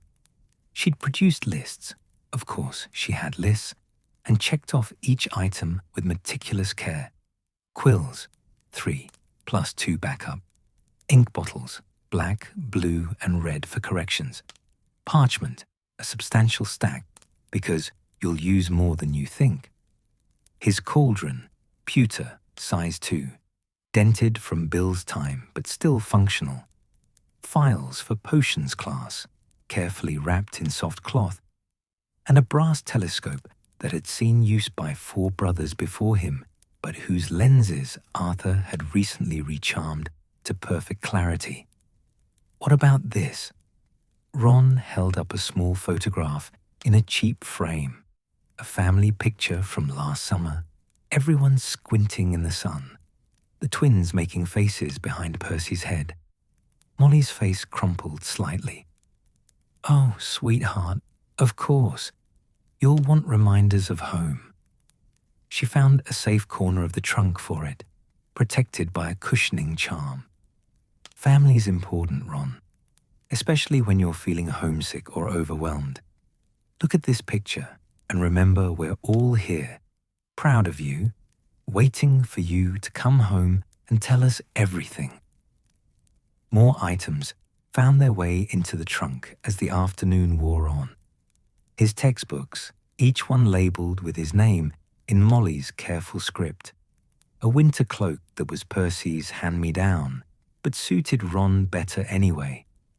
Extra shoelaces, because apparently Ron went through them at an alarming rate. A sewing kit. Just basic repairs, nothing complicated. But you never know when a button might pop off. A small jar of Molly's homemade bruise balm. For Quidditch injuries, if you manage to make the team, or general clumsiness injuries. Knowing you. I'm not that clumsy, Ron protested. Ron, you walked into the door frame this morning while looking at your shoes. I was thinking, while walking into door frames. But she was smiling now. The tears receded, replaced by the practical business of mothering. Fred and George appeared in the doorway like matching genies, surveying the packing operation with interest. Mum's gone into nesting mode, Fred observed. Full maternal overdrive, George agreed. We remember this stage, Fred said nostalgically. She packed us so thoroughly we couldn't close our trunks. Had to sit on them. Both of us. Even then, they bulged. Boys, don't you have somewhere else to be? Molly asked pointedly. We're here to contribute to Ron's education, Fred said, producing something from behind his back, a battered box labelled Weasley's Wizard Wheezes Prototype Collection. Absolutely not, Molly said immediately. No joke products in that trunk. These aren't jokes, George said, wounded. These are essential survival tools. Dung bombs for emergencies. Self-inking quills for when you're running late on essays. Extendable ears for eavesdropping, which is inappropriate and will get him in trouble, Molly interrupted, brandishing her wand. Out, both of you, before I hex you into next Tuesday. We're just trying to help. Your help is not required. Out. The twins retreated, grumbling about unappreciated genius, and Molly returned to her packing with renewed determination. Ron caught a glimpse of relief on her face. Dealing with the twins' antics was familiar, comfortable, easier than confronting the emotion of sending her youngest son to Hogwarts. Percy arrived next, bearing an armload of textbooks. These are my first-year books, he announced, I've marked relevant passages and included supplementary notes. The history of magic text includes a timeline I created that correlates events across different regions. Percy, that's lovely, Molly interrupted gently. But Ron has his own books now. I know. These are additional resources. For reference, Percy set them carefully on Ron's desk. I also brought my first-year essay collection, examples of proper formatting and citation methodology. Professor McGonagall is very particular about structure. Thanks, Perce, Ron said, and meant it. Percy's earnest desire to help was touching, even if the execution was overwhelming. I wish someone had done this for me, Percy said quietly. First year was difficult. I didn't know what professors expected, how to organize my time, how to balance everything. I'm just trying to make it easier for you. I know, I appreciate it. Percy nodded, looking pleased, and departed with his dignity intact. Molly smiled after him. He means well, your brother. They all do, in their different ways. She pulled out a worn leather bag, examining it critically before setting it aside. You'll need a proper bag for carrying books between classes. This one's seen better days. It's fine, Mum. It's falling apart. I'll find something better. The afternoon stretched toward evening, and the trunk gradually filled. With each item added, Ron felt the reality of leaving settling more heavily on his shoulders. These were the things that would sustain him away from home. Clothes Molly had mended, supplies carefully chosen and checked, small comforts meant to ease homesickness. Arthur arrived home from the ministry, just as Molly was conducting a final inventory, his face lighting up when he saw the packing operation in progress. Ah, the trunk packing stage. He loosened his tie, coming to stand beside the trunk with genuine interest. I remember this. My mother packed my trunk so tightly I couldn't find anything for the first month. Had to empty it completely and reorganize. I'm being very organized, Molly said defensively. You're being perfect, dear. Arthur kissed the top of her head. Ron, let me give you some advice about trunk organization. Your mother's doing excellently with the clothes and supplies, but there's an art to making things accessible. He knelt beside the trunk, studying the layout with the same focused attention he gave to Muggle plugs. Books at the bottom, they're heavy, and you'll only need them at specific times. Day clothes in the middle, accessible, but not in the way. Small supplies, quills, ink, parchment, in the top compartment where you can reach them quickly. And the things you'll need most frequently, like your wand when you're not carrying it, in the very top, easy to grab. That's actually helpful, Dad. I have my moments. Arthur began carefully reorganizing, explaining his logic as he went. Molly watched with a mixture of exasperation and affection. This was classic Arthur, getting deeply invested in the mechanics of something simple. What about Scabbers? Ron asked, looking at his rat, who was currently sleeping in a patch of sunlight on the windowsill. Does he need supplies? Rat treats, definitely, Arthur said. And bedding. Maybe some toys. Do rats play with toys? Percy's rat never played with toys, Molly said. But Scabbers might. We'll pack some anyway, just in case. They found a small box for Scabbers' supplies, bedding, treats, a wooden tube lock that might or might not get used. The rat himself woke up, squeaked irritably at being disturbed, and went back to sleep. Ron felt a rush of affection for the lazy, aging pet who'd been Percy's before being passed down. At least he'd have one familiar face at Hogwarts, even if that face was whiskered and perpetually drowsy. "Now," Molly said, producing something wrapped in brown paper, "I made you something special." Ron unwrapped it carefully and found himself holding a maroon jumper, hand-knitted, with a large R on the front in gold. It was clearly new, made specifically for him, and the stitches were perfect. None of the slight irregularities that marked the jumpers she'd made hastily for Christmas or birthdays. "Mum," he said, his throat tight, "you didn't have to." "Of course I did. Every Weasley boy gets a new jumper for their first year at Hogwarts. It's tradition." Her eyes were bright with unshed tears. "I know maroon isn't fashionable, and the letter might seem childish, but it's perfect," Ron interrupted, and meant it. He pulled it on immediately, the wool soft and warm, smelling faintly of home. "Absolutely perfect." Molly made a small sound and pulled him into a hug, fierce and tight. "My baby, my youngest boy. I'm so proud of you, Ron, so incredibly proud." Ron hugged her back, feeling small and young and terribly loved. "I'll write every week, I promise." "You better. And if anyone's cruel to you, or if you're struggling, you tell me immediately. I'll come up to that castle and—" "Molly," Arthur said gently, "let him breathe." She released him, wiping her eyes quickly. "Right. Yes, of course. I'm being silly." "You're being Mum," Ron said. "It's what you do." They finished packing as the sun set, the trunk now containing everything Ron would need for his first term.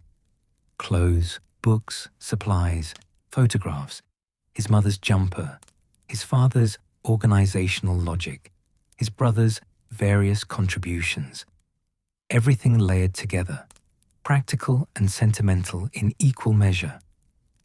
"One more thing," Arthur said, disappearing briefly and returning with something carefully wrapped. "This is important."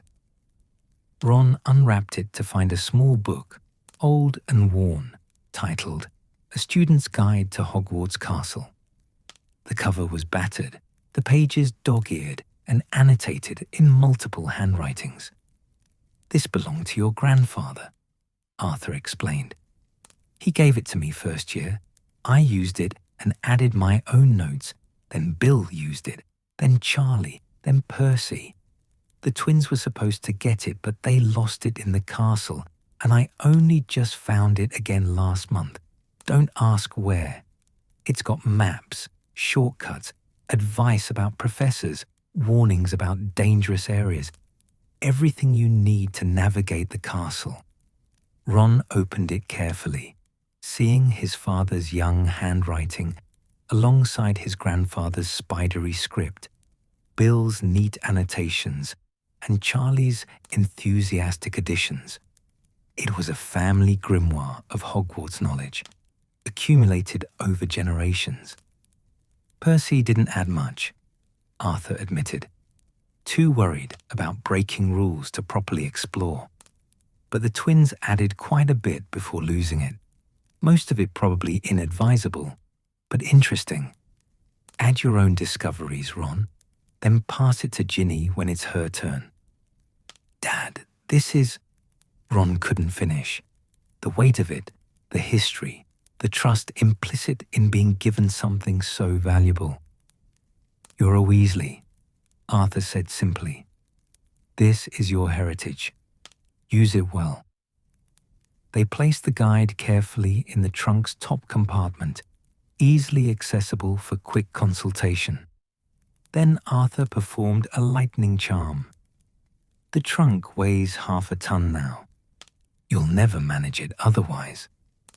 And a mild protection charm, just in case someone decides to rummage. Dinner that night was quieter than usual. Everyone seemed aware that a milestone had been passed. The trunk was packed.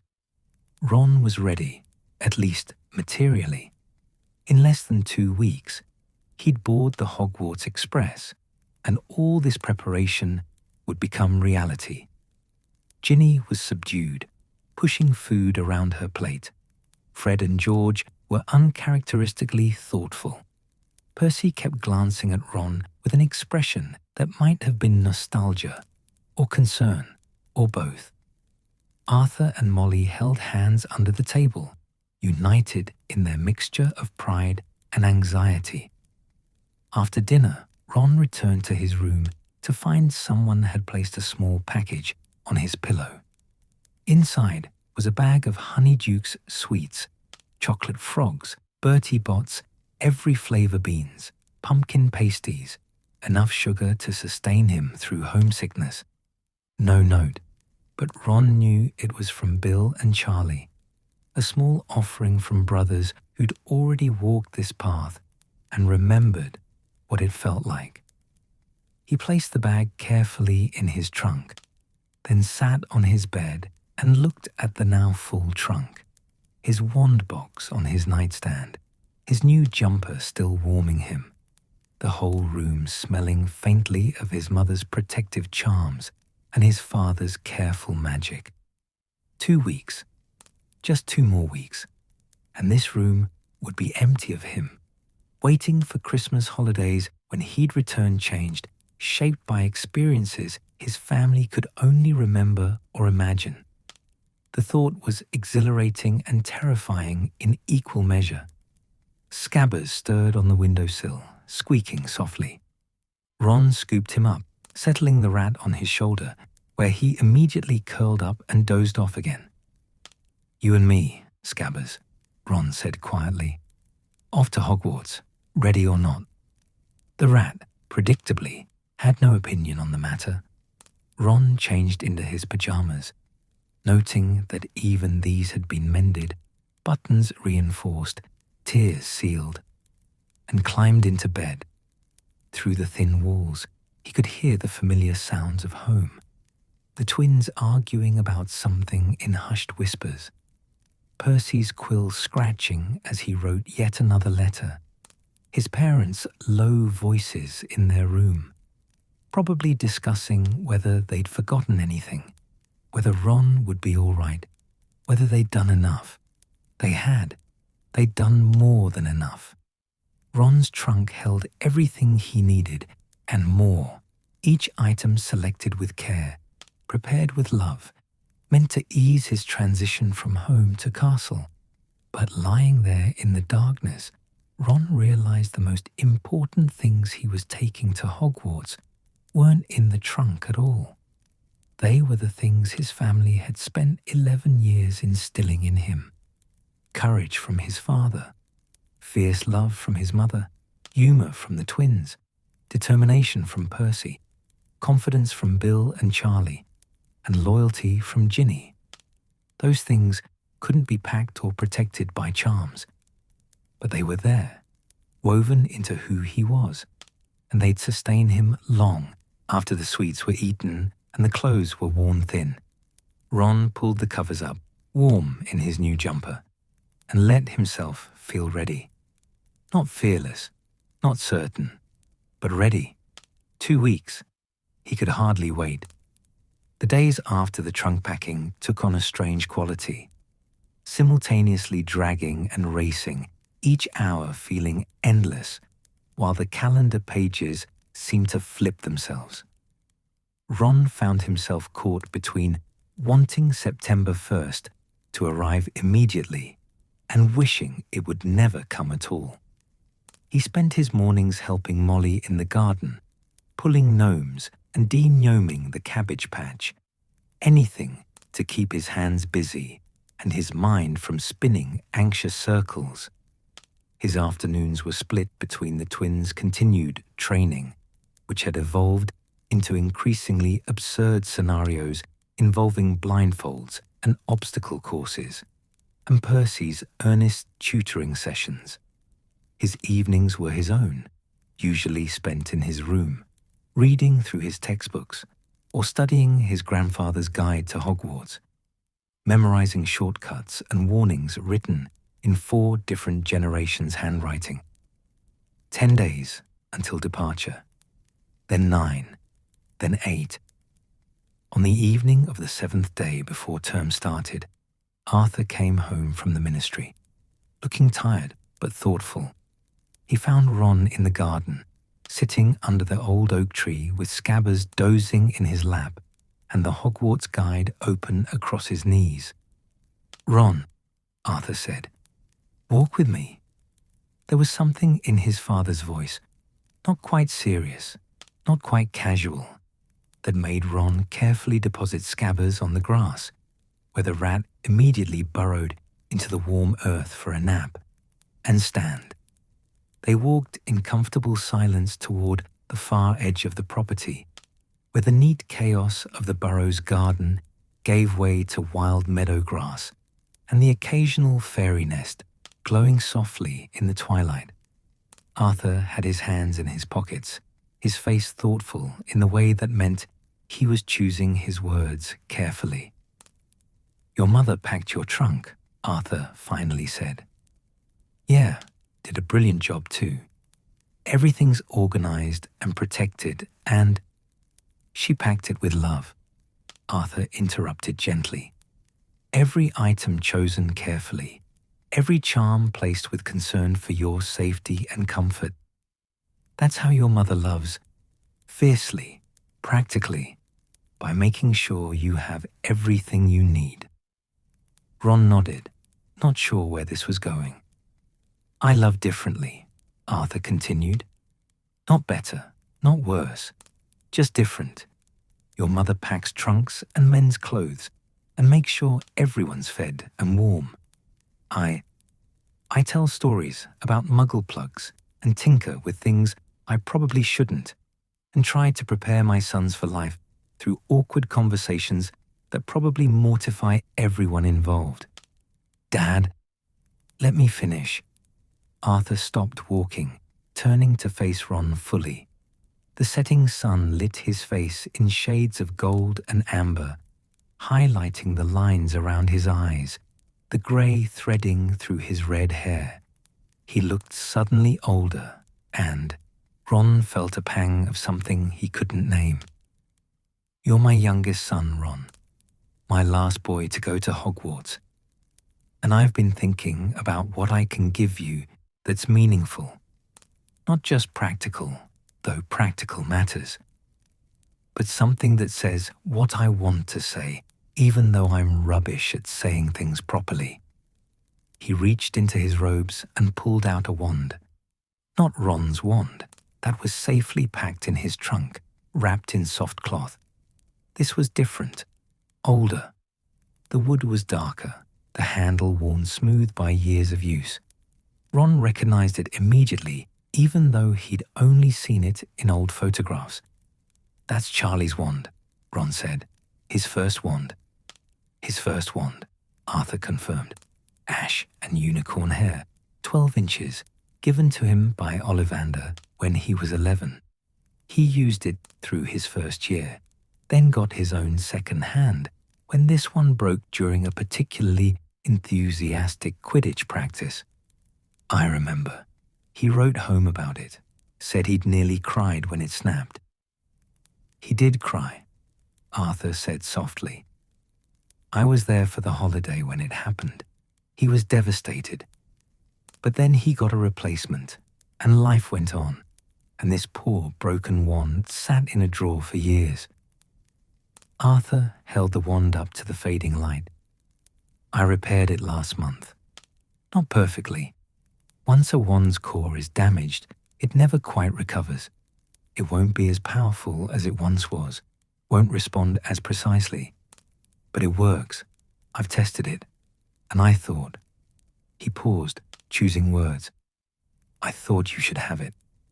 Ron stared at the wand, not understanding. "But I have my own wand, the willow one that chose me."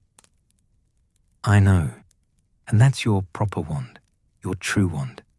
Keep it safe. Use it well." Arthur pressed the repaired wand into Ron's hands. "This is something different. This is tradition." The wood was warm against Ron's palm, smooth and familiar in a way that had nothing to do with wand lore and everything to do with family. He could almost feel Charlie's presence in it. The enthusiasm, the confidence, the joy in magic that his dragon-taming brother carried like a personal atmosphere. Every Weasley boy has carried a brother's old wand alongside his own, Arthur said quietly. It's not official tradition, not written down anywhere, but it's ours.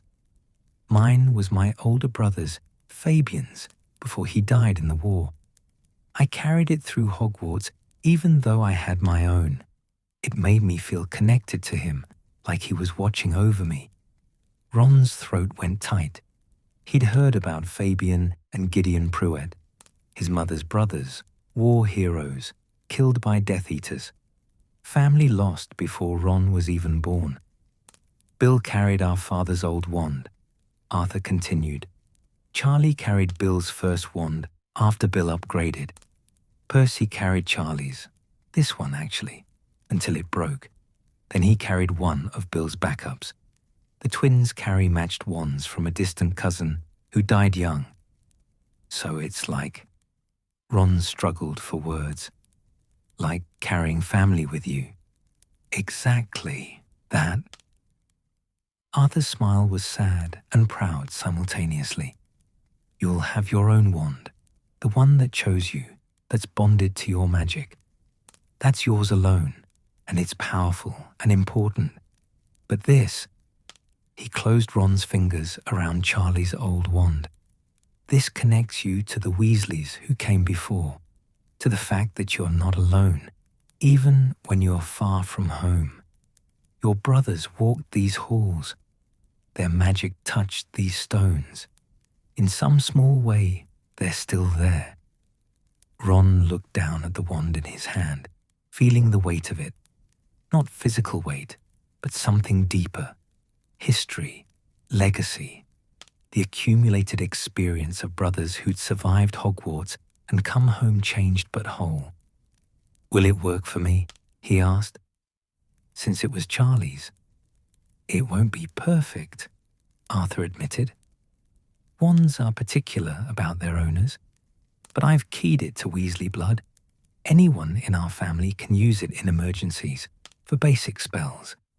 It won't have the power or precision of your willow wand, but it'll respond. And more importantly, he paused, his voice going rough with emotion. More importantly, when you're homesick or scared or doubting yourself, you can hold it and remember that Charlie survived, that all your brothers survived, that Weasleys endure. The sun had nearly set now, painting the sky in deep purples and blues. Stars were beginning to emerge, the same stars that would hang over Hogwarts, connecting home and castle under the same vast darkness. Thank you, Ron said, his voice barely above a whisper. Dad, thank you. Arthur pulled him into a hug, the kind of embrace that felt like safety and home and unconditional love all compressed into one moment. Ron buried his face in his father's shoulder, breathing in the familiar scent of ministry robes and whatever muggle contraption Arthur had been tinkering with that day. I'm proud of you, Ron, Arthur said into his hair. So incredibly proud. Not because you're going to Hogwarts. That's expected. That's just what happens when you turn 11 in a magical family.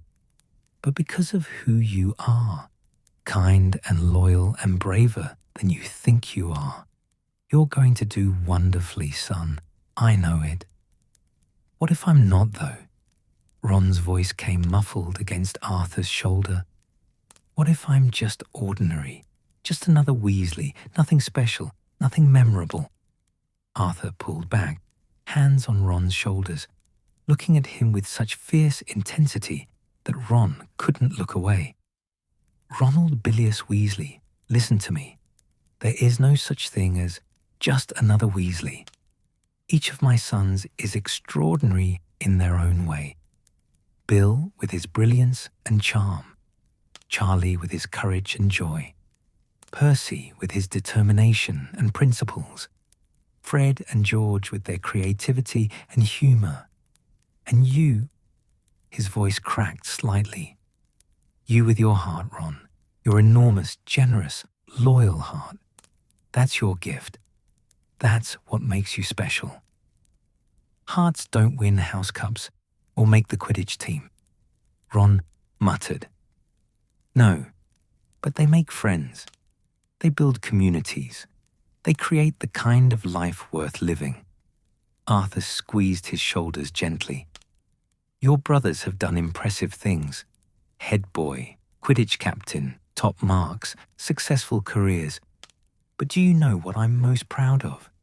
That they're good people, that they care about others, that they stand up for what's right, that they love fiercely and laugh often.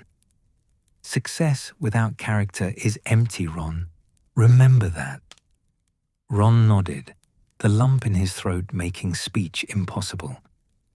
Now, Arthur said, his tone shifting to something lighter. Let me show you how to carry two wands properly. There's a technique to it. They spent the next hour in the meadow as darkness fell completely. Arthur teaching Ron the practical aspects of dual wand carrying. How to keep them distinct. His own wand in his right pocket always. Charlie's in his left. How to draw smoothly without confusion.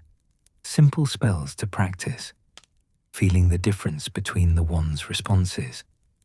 Ron's willow wand was warm and eager, responding to his intentions almost before he'd fully formed them.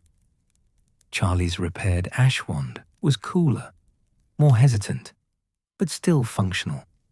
The magic felt different, second-hand, filtered through someone else's connection first. But it worked. In an emergency, if you've lost your primary wand or it's broken, you have a backup, Arthur explained. It won't be ideal, but it'll do. More importantly, you have a reminder, a talisman, if you like. Something that says you're not the first Weasley to walk these halls, and you won't be the last. They walked back to the burrow together, the house glowing with warm light against the darkness. Through the kitchen window, Ron could see Molly moving about, probably preparing tomorrow's breakfast already. Upstairs, shadows moved in the twins' room, some experiment or prank in progress. Percy's light burned steady and bright. The boy himself probably bent over correspondence or study notes. Home. His home. In 7 days, it would just be a place he visited. At the back door, Arthur paused. Ron, one more thing. Ron waited. You're not your brothers, Arthur said quietly. You're not Bill's shadow, or Charlie's backup, or Percy's successor. You're not even really the twins' little brother, though they'll probably always treat you that way. At Hogwarts, you get to be just Ron. Figure out who that is. Don't spend your time trying to match their achievements or live up to their legacies. Make your own path, even if it's quieter or different or entirely unexpected. What if my path is ordinary? Ron asked. Then be extraordinarily ordinary, Arthur said simply. Be the best friend, the loyalist companion, the person who makes life better just by being in it. That's not small, Ron. That's everything. Inside, the family was gathering for tea, a late-night tradition that had evolved over the summer. Molly had made sandwiches and biscuits, and the kitchen table was crowded with Weasleys in various states of exhaustion and animation. The twins were arguing about Quidditch strategies. Percy was reading aloud from a letter from Penelope. Ginny was sketching something in a notebook. There you are, Molly said, as Ron and Arthur entered. Thought you'd wandered into the next county. Tea? Please, Arthur said, settling into his chair with a contented sigh. Ron slid into his usual seat, Charlie's wand now tucked safely in his left pocket, a slight weight against his leg. different from his own wand, but comforting in its own way. Across the table, Ginny looked up from her sketching and caught his eye, her expression curious. "What were you and Dad doing?" she asked. "Just talking," Ron said, "about Hogwarts and stuff." "And stuff," Fred repeated, grinning. "Very specific." "Highly detailed," George agreed. "The and stuff category covers approximately everything," Percy added, without looking up from his letter. But Ron caught his father's eye across the table, and Arthur winked. Some conversations were private, some moments meant to be held close, rather than shared. This was one of those. They drank tea and ate sandwiches and argued about nothing important. Whether Puddlemere United would win the league, whether the new Minister of Magic was an improvement, whether Molly's biscuits were better than Mrs. Diggory's, a dangerous topic that nearly started a family war.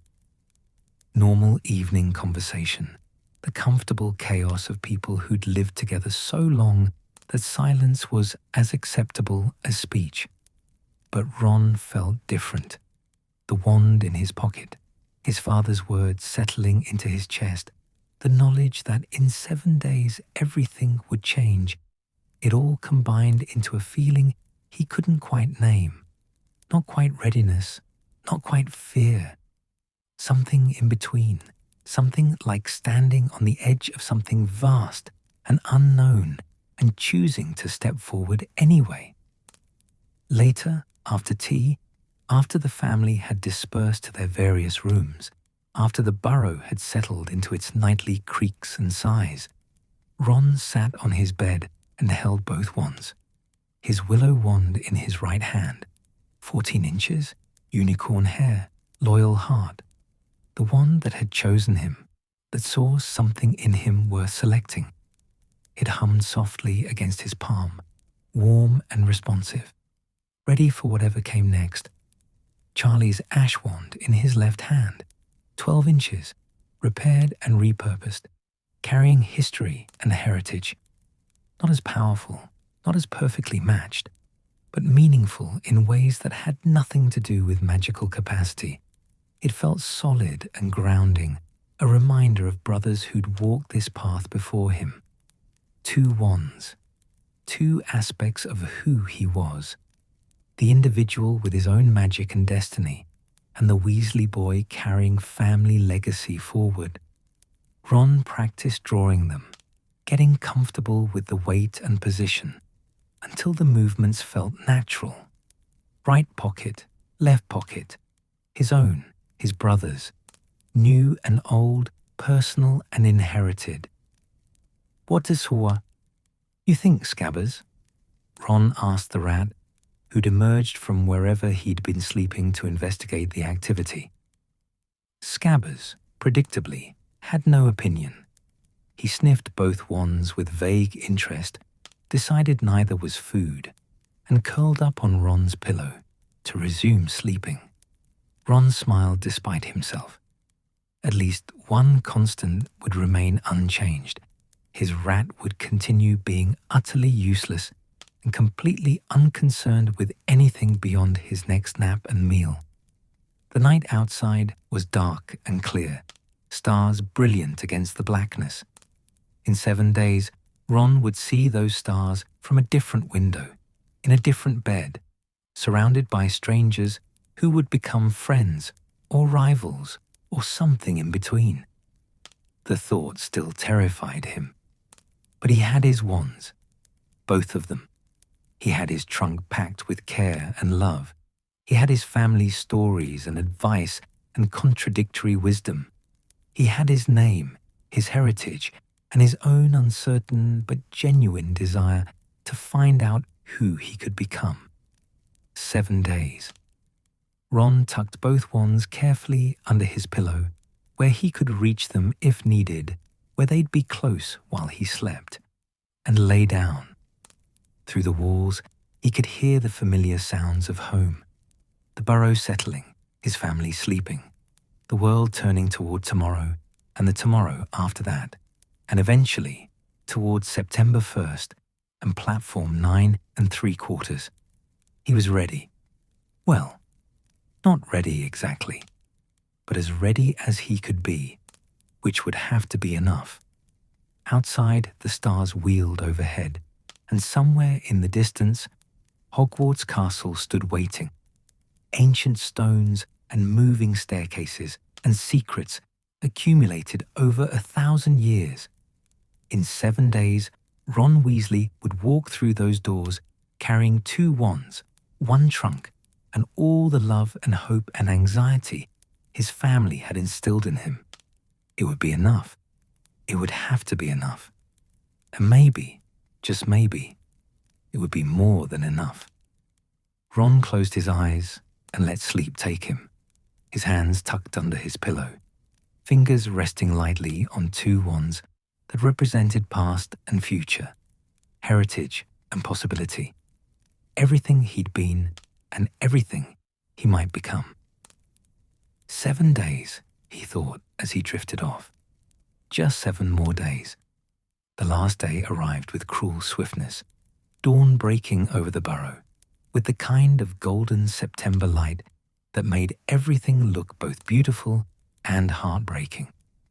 Ron woke before his alarm, rare enough to be notable, and lay in bed, listening to the house wake around him. The ghoul thumping overhead, Percy's punctual alarm, the twins' low voices already plotting something, his mother's footsteps on the stairs, earlier than usual because, of course, she couldn't sleep properly on her youngest son's last night home. Tomorrow morning, he'd wake up at Hogwarts. The thought sent electricity through his nervous system, equal parts thrill and terror. He'd spent the entire summer preparing, packing, studying, training with the twins, absorbing Percy's advice, listening to his family's stories. And now the moment had arrived, and Ron felt spectacularly unprepared despite all the preparation. He reached under his pillow, fingers finding both wands by instinct now. His own willow wand, warm and ready. Charlie's repaired ash wand, solid and grounding. He'd taken to sleeping with both nearby, a ritual that helped him feel protected, even in dreams. "Today's the day, Scabbers," Ron said to his rat, who was awake and grooming himself with unusual fastidiousness. Last day at home for months. Scabbers paused mid-groom, looked at Ron with his beady eyes, and went back to cleaning his whiskers. The rat's complete indifference to momentous occasions was almost comforting in its consistency. Downstairs, the kitchen was already organized chaos. Molly had clearly been up for hours. Breakfast was laid out in impressive quantities, and she was consulting multiple lists simultaneously, while also checking Ron's trunk for the 14th time. "Morning, Mum," Ron said, sliding into his usual chair.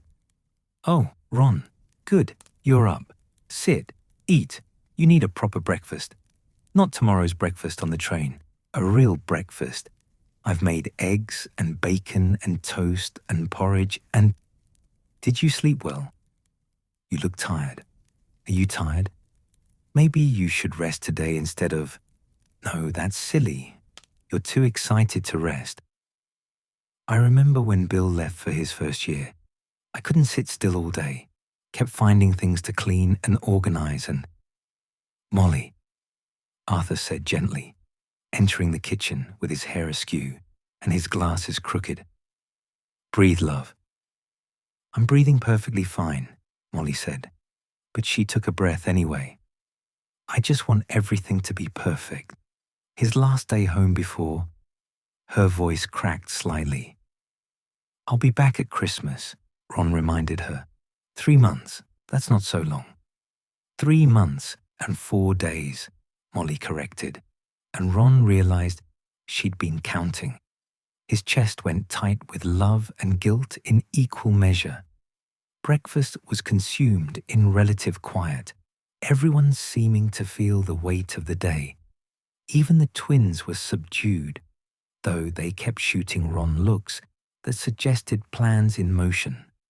Percy appeared in full prefect regalia, despite having nowhere official to be, because apparently maintaining standards was important regardless of circumstance.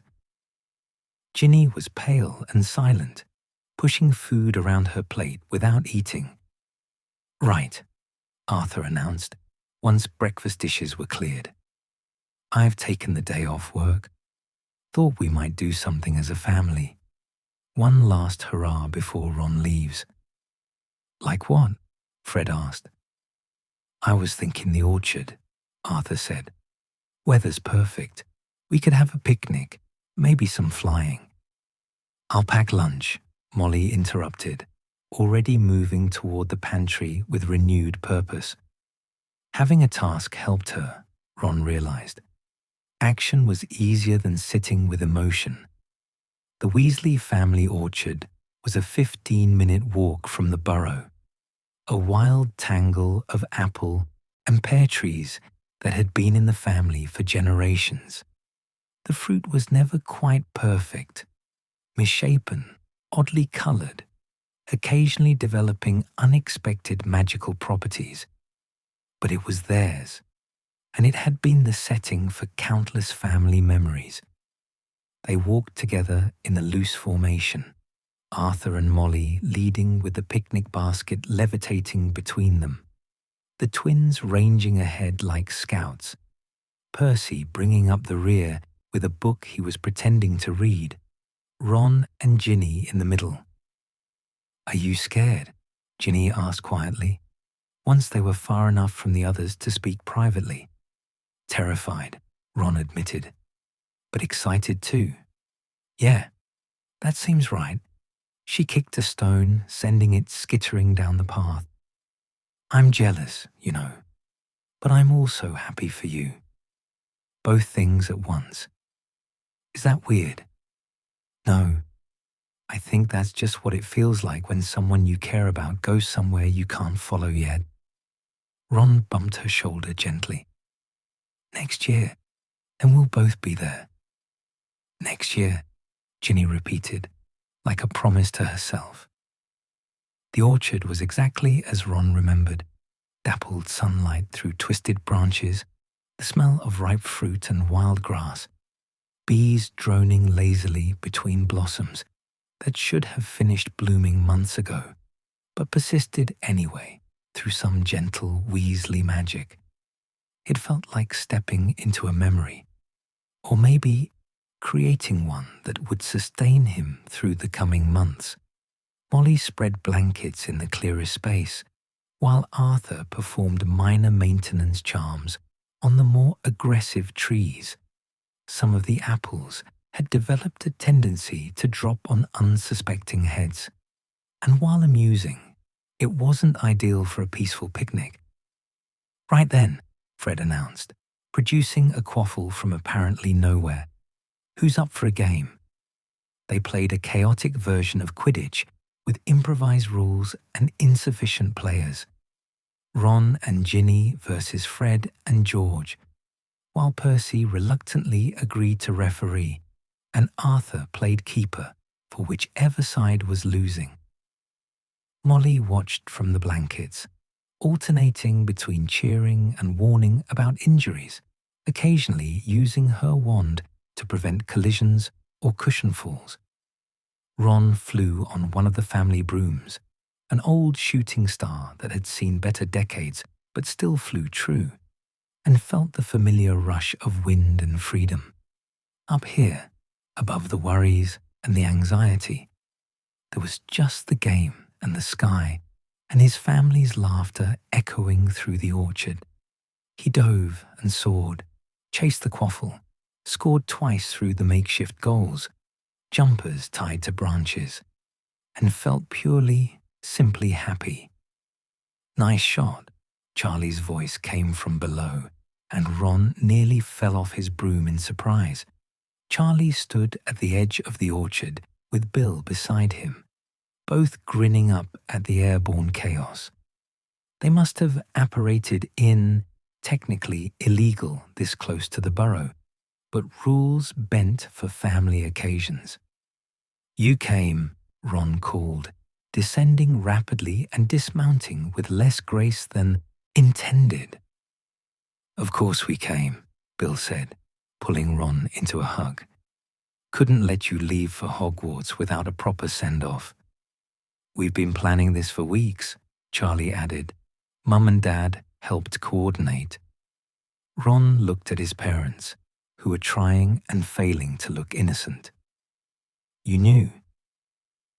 "We might have mentioned to your brothers that today was important," Arthur admitted. "And they might have cleared their schedules," Molly added, her eyes bright with tears again. Happy ones this time. The game resumed with proper teams now. Bill and Charlie versus Fred and George, with Ron playing alternate positions on both sides because there were still too few people for a real match. Percy eventually abandoned his book and joined as well, and even Ginny got to play chaser when someone needed a break. It was messy and joyful and completely against regulation Quidditch rules, and Ron tried to memorize every moment. They played until everyone was exhausted and hungry, then collapsed on the blankets for lunch. Molly had prepared enough food to feed twice their number: sandwiches and fruit and crisps and pumpkin juice and treacle tart for dessert. They ate and talked and laughed, the conversation flowing in the easy way of people who knew each other completely. "Remember your first day, Bill?" Charlie asked, sprawled on his back with an apple core balanced on his forehead. "Terrified," Bill admitted. "Convinced I'd embarrass the family somehow, Dad walked me through the barrier at the station and I nearly turned back 3 times. "But you didn't," Ron said. "No, because I saw other first years who looked just as scared, and I realized everyone was faking confidence, so I faked it too, until eventually it wasn't fake anymore." "That's good advice," Percy said thoughtfully. "Strategic confidence presentation." "It's lying," Fred said. "It's survival," George corrected. "Same thing, really." Charlie sat up, apple core falling forgotten into the grass. "Ron, you're going to do brilliantly. I know everyone keeps saying that, but it's true.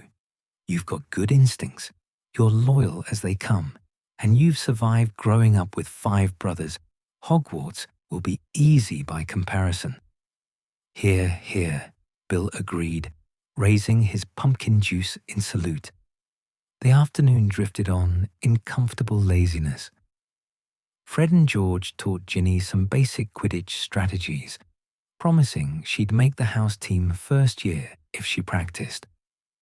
Percy gave Ron last-minute academic advice that somehow became less annoying and more genuinely helpful. Bill shared stories about curse breaking in Egypt, painting pictures of ancient tombs and magical traps that made Hogwarts seem almost tame by comparison. Charlie talked about dragons with the enthusiasm of someone describing beloved family members. And Ron sat in the middle of it all, surrounded by his brothers, his sister, his parents, and tried to absorb everything, every laugh, every voice, every moment. This was his family. This was home. And tomorrow he'd leave it, at least temporarily, to find whatever waited for him at Hogwarts. As the sun began its slow descent toward the horizon, Arthur stood and brushed grass from his robes. "Come on, I want to show Ron something." They walked as a group to the highest point in the orchard, where an ancient oak tree stood sentinel over the surrounding countryside. Someone, probably Arthur, knowing his love of Muggle technology, had built a rough platform in the branches years ago, accessible by rope ladder. Every Weasley boy has spent time up here before leaving for Hogwarts, Arthur explained. It's become, not tradition exactly, more like a ritual. A last moment looking at home before you go find your new one. The platform was barely big enough for 2 people, but they all crammed on somehow. 7 Weasleys perched in a tree like particularly human birds, crowded and uncomfortable and perfect. From here, Ron could see the burrow in the distance, smoke curling from the chimney, the gardens and chicken coop and shed, the meadow where he'd learned about wands from his father, the whole patchwork landscape of his childhood spread out below. "Look," Bill said softly, pointing. The sun was setting now, painting the sky in impossible colors, gold and pink and purple and orange, all bleeding together like spilled paint. The light caught the burrow's crooked walls, making the house glow as if lit from within. It looked magical in a way that had nothing to do with actual magic and everything to do with love and memory and the weight of being home. "This is what you'll remember," Charlie said quietly. "When you're homesick or overwhelmed or doubting yourself, this view, this light, this feeling of being surrounded by people who love you unconditionally." Ron's throat went tight. He wanted to say something meaningful, something worthy of the moment, but words felt inadequate against the enormity of what he was feeling. "Thank you," he finally managed. "All of you. For everything." "Oh, sweetheart," Molly said. And then they were all hugging, an awkward tangle of limbs and tears and laughter, precarious in the tree, but holding each other up through sheer determination. They stayed until the sun fully set and stars began emerging. The same stars that would hang over Hogwarts tomorrow night. One by one, they climbed down. Bill first, then Charlie, then the twins, then Percy, then Ginny. Ron lingered with his parents, the 3 of them sitting on the platform as darkness settled over the countryside. "We're so proud of you," Molly said, not for the first time, but it felt different now, final. "Whatever happens tomorrow and in the days after, whatever house, whatever grades, whatever friends you make or don't make, we're proud. You're our Ron, and that's enough. More than enough," Arthur added. "You're exactly who you're supposed to be. Don't let Hogwarts or anyone there convince you otherwise." Ron nodded, not trusting his voice. They climbed down together, joining the rest of the family for the walk back to the burrow. The night was cool and clear, perfect for the evening Arthur had planned. One last family gathering under the stars, like they'd done weeks ago, closing the circle that had opened with Ron's Hogwarts letter. Back at the house, they gathered in the garden one final time. Molly spread the familiar quilts. Arthur conjured the floating lights. The twins contributed butterbeer. Percy brought his prefect badge, polished to gleaming, and pressed it into Ron's hand. "For luck," Percy said. "Mum gave me this when I made prefect, said it had been passed down from her father. It's not mine to keep forever, just mine to carry for a while. Now it's yours." Ron stared at the badge, small and silver and heavy with history. "Percy, I can't." "You can. You will. When Ginny goes to Hogwarts, you'll pass it to her. Keep it safe until then." Percy's expression was serious but warm. "Every Weasley who's gone to Hogwarts has carried this badge. Now it's your turn." The evening unfolded in story and memory. Bill talked about his first week, the confusion and excitement, and that moment when Hogwarts stopped feeling foreign and started feeling like home. Charlie described the first time he saw the Quidditch pitch properly, the first time he flew in a real match. Percy admitted to being so nervous his first night that he'd reorganized his trunk 3 times before sleeping. The twins recounted their sorting, how the hat had barely touched their heads before shouting, "Gryffindor," in stereo. "What if I'm not Gryffindor?" Ron asked, voicing the fear that had haunted him all summer. "Then you'll be brilliant in whatever house you're in," Bill said firmly. "Gryffindor's great," Charlie added. "But Hufflepuff builds the best friendships, Ravenclaw has the most interesting conversations, and Slytherin, well, Slytherin produces powerful wizards." "The house doesn't make you," Arthur said. "You make the house. Your mother was a Gryffindor, I was a Gryffindor. All your brothers so far have been Gryffindors. But if you're not, we'll love you just the same." "Maybe more," Fred said, "since you'd be unique."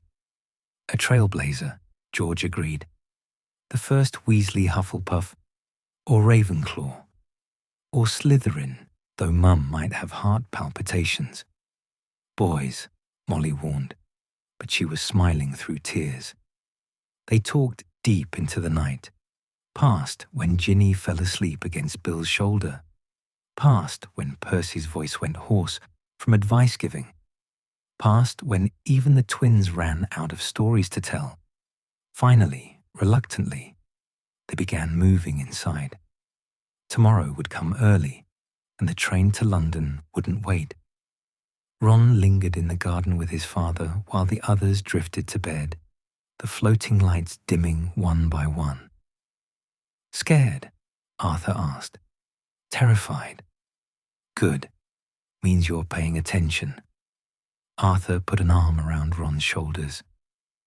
"Life begins at the edge of your comfort zone, Ron. Tomorrow, you step over that edge, and you'll find it's not falling, it's flying. What if I can't fly? Then you'll learn. That's what Hogwarts is for.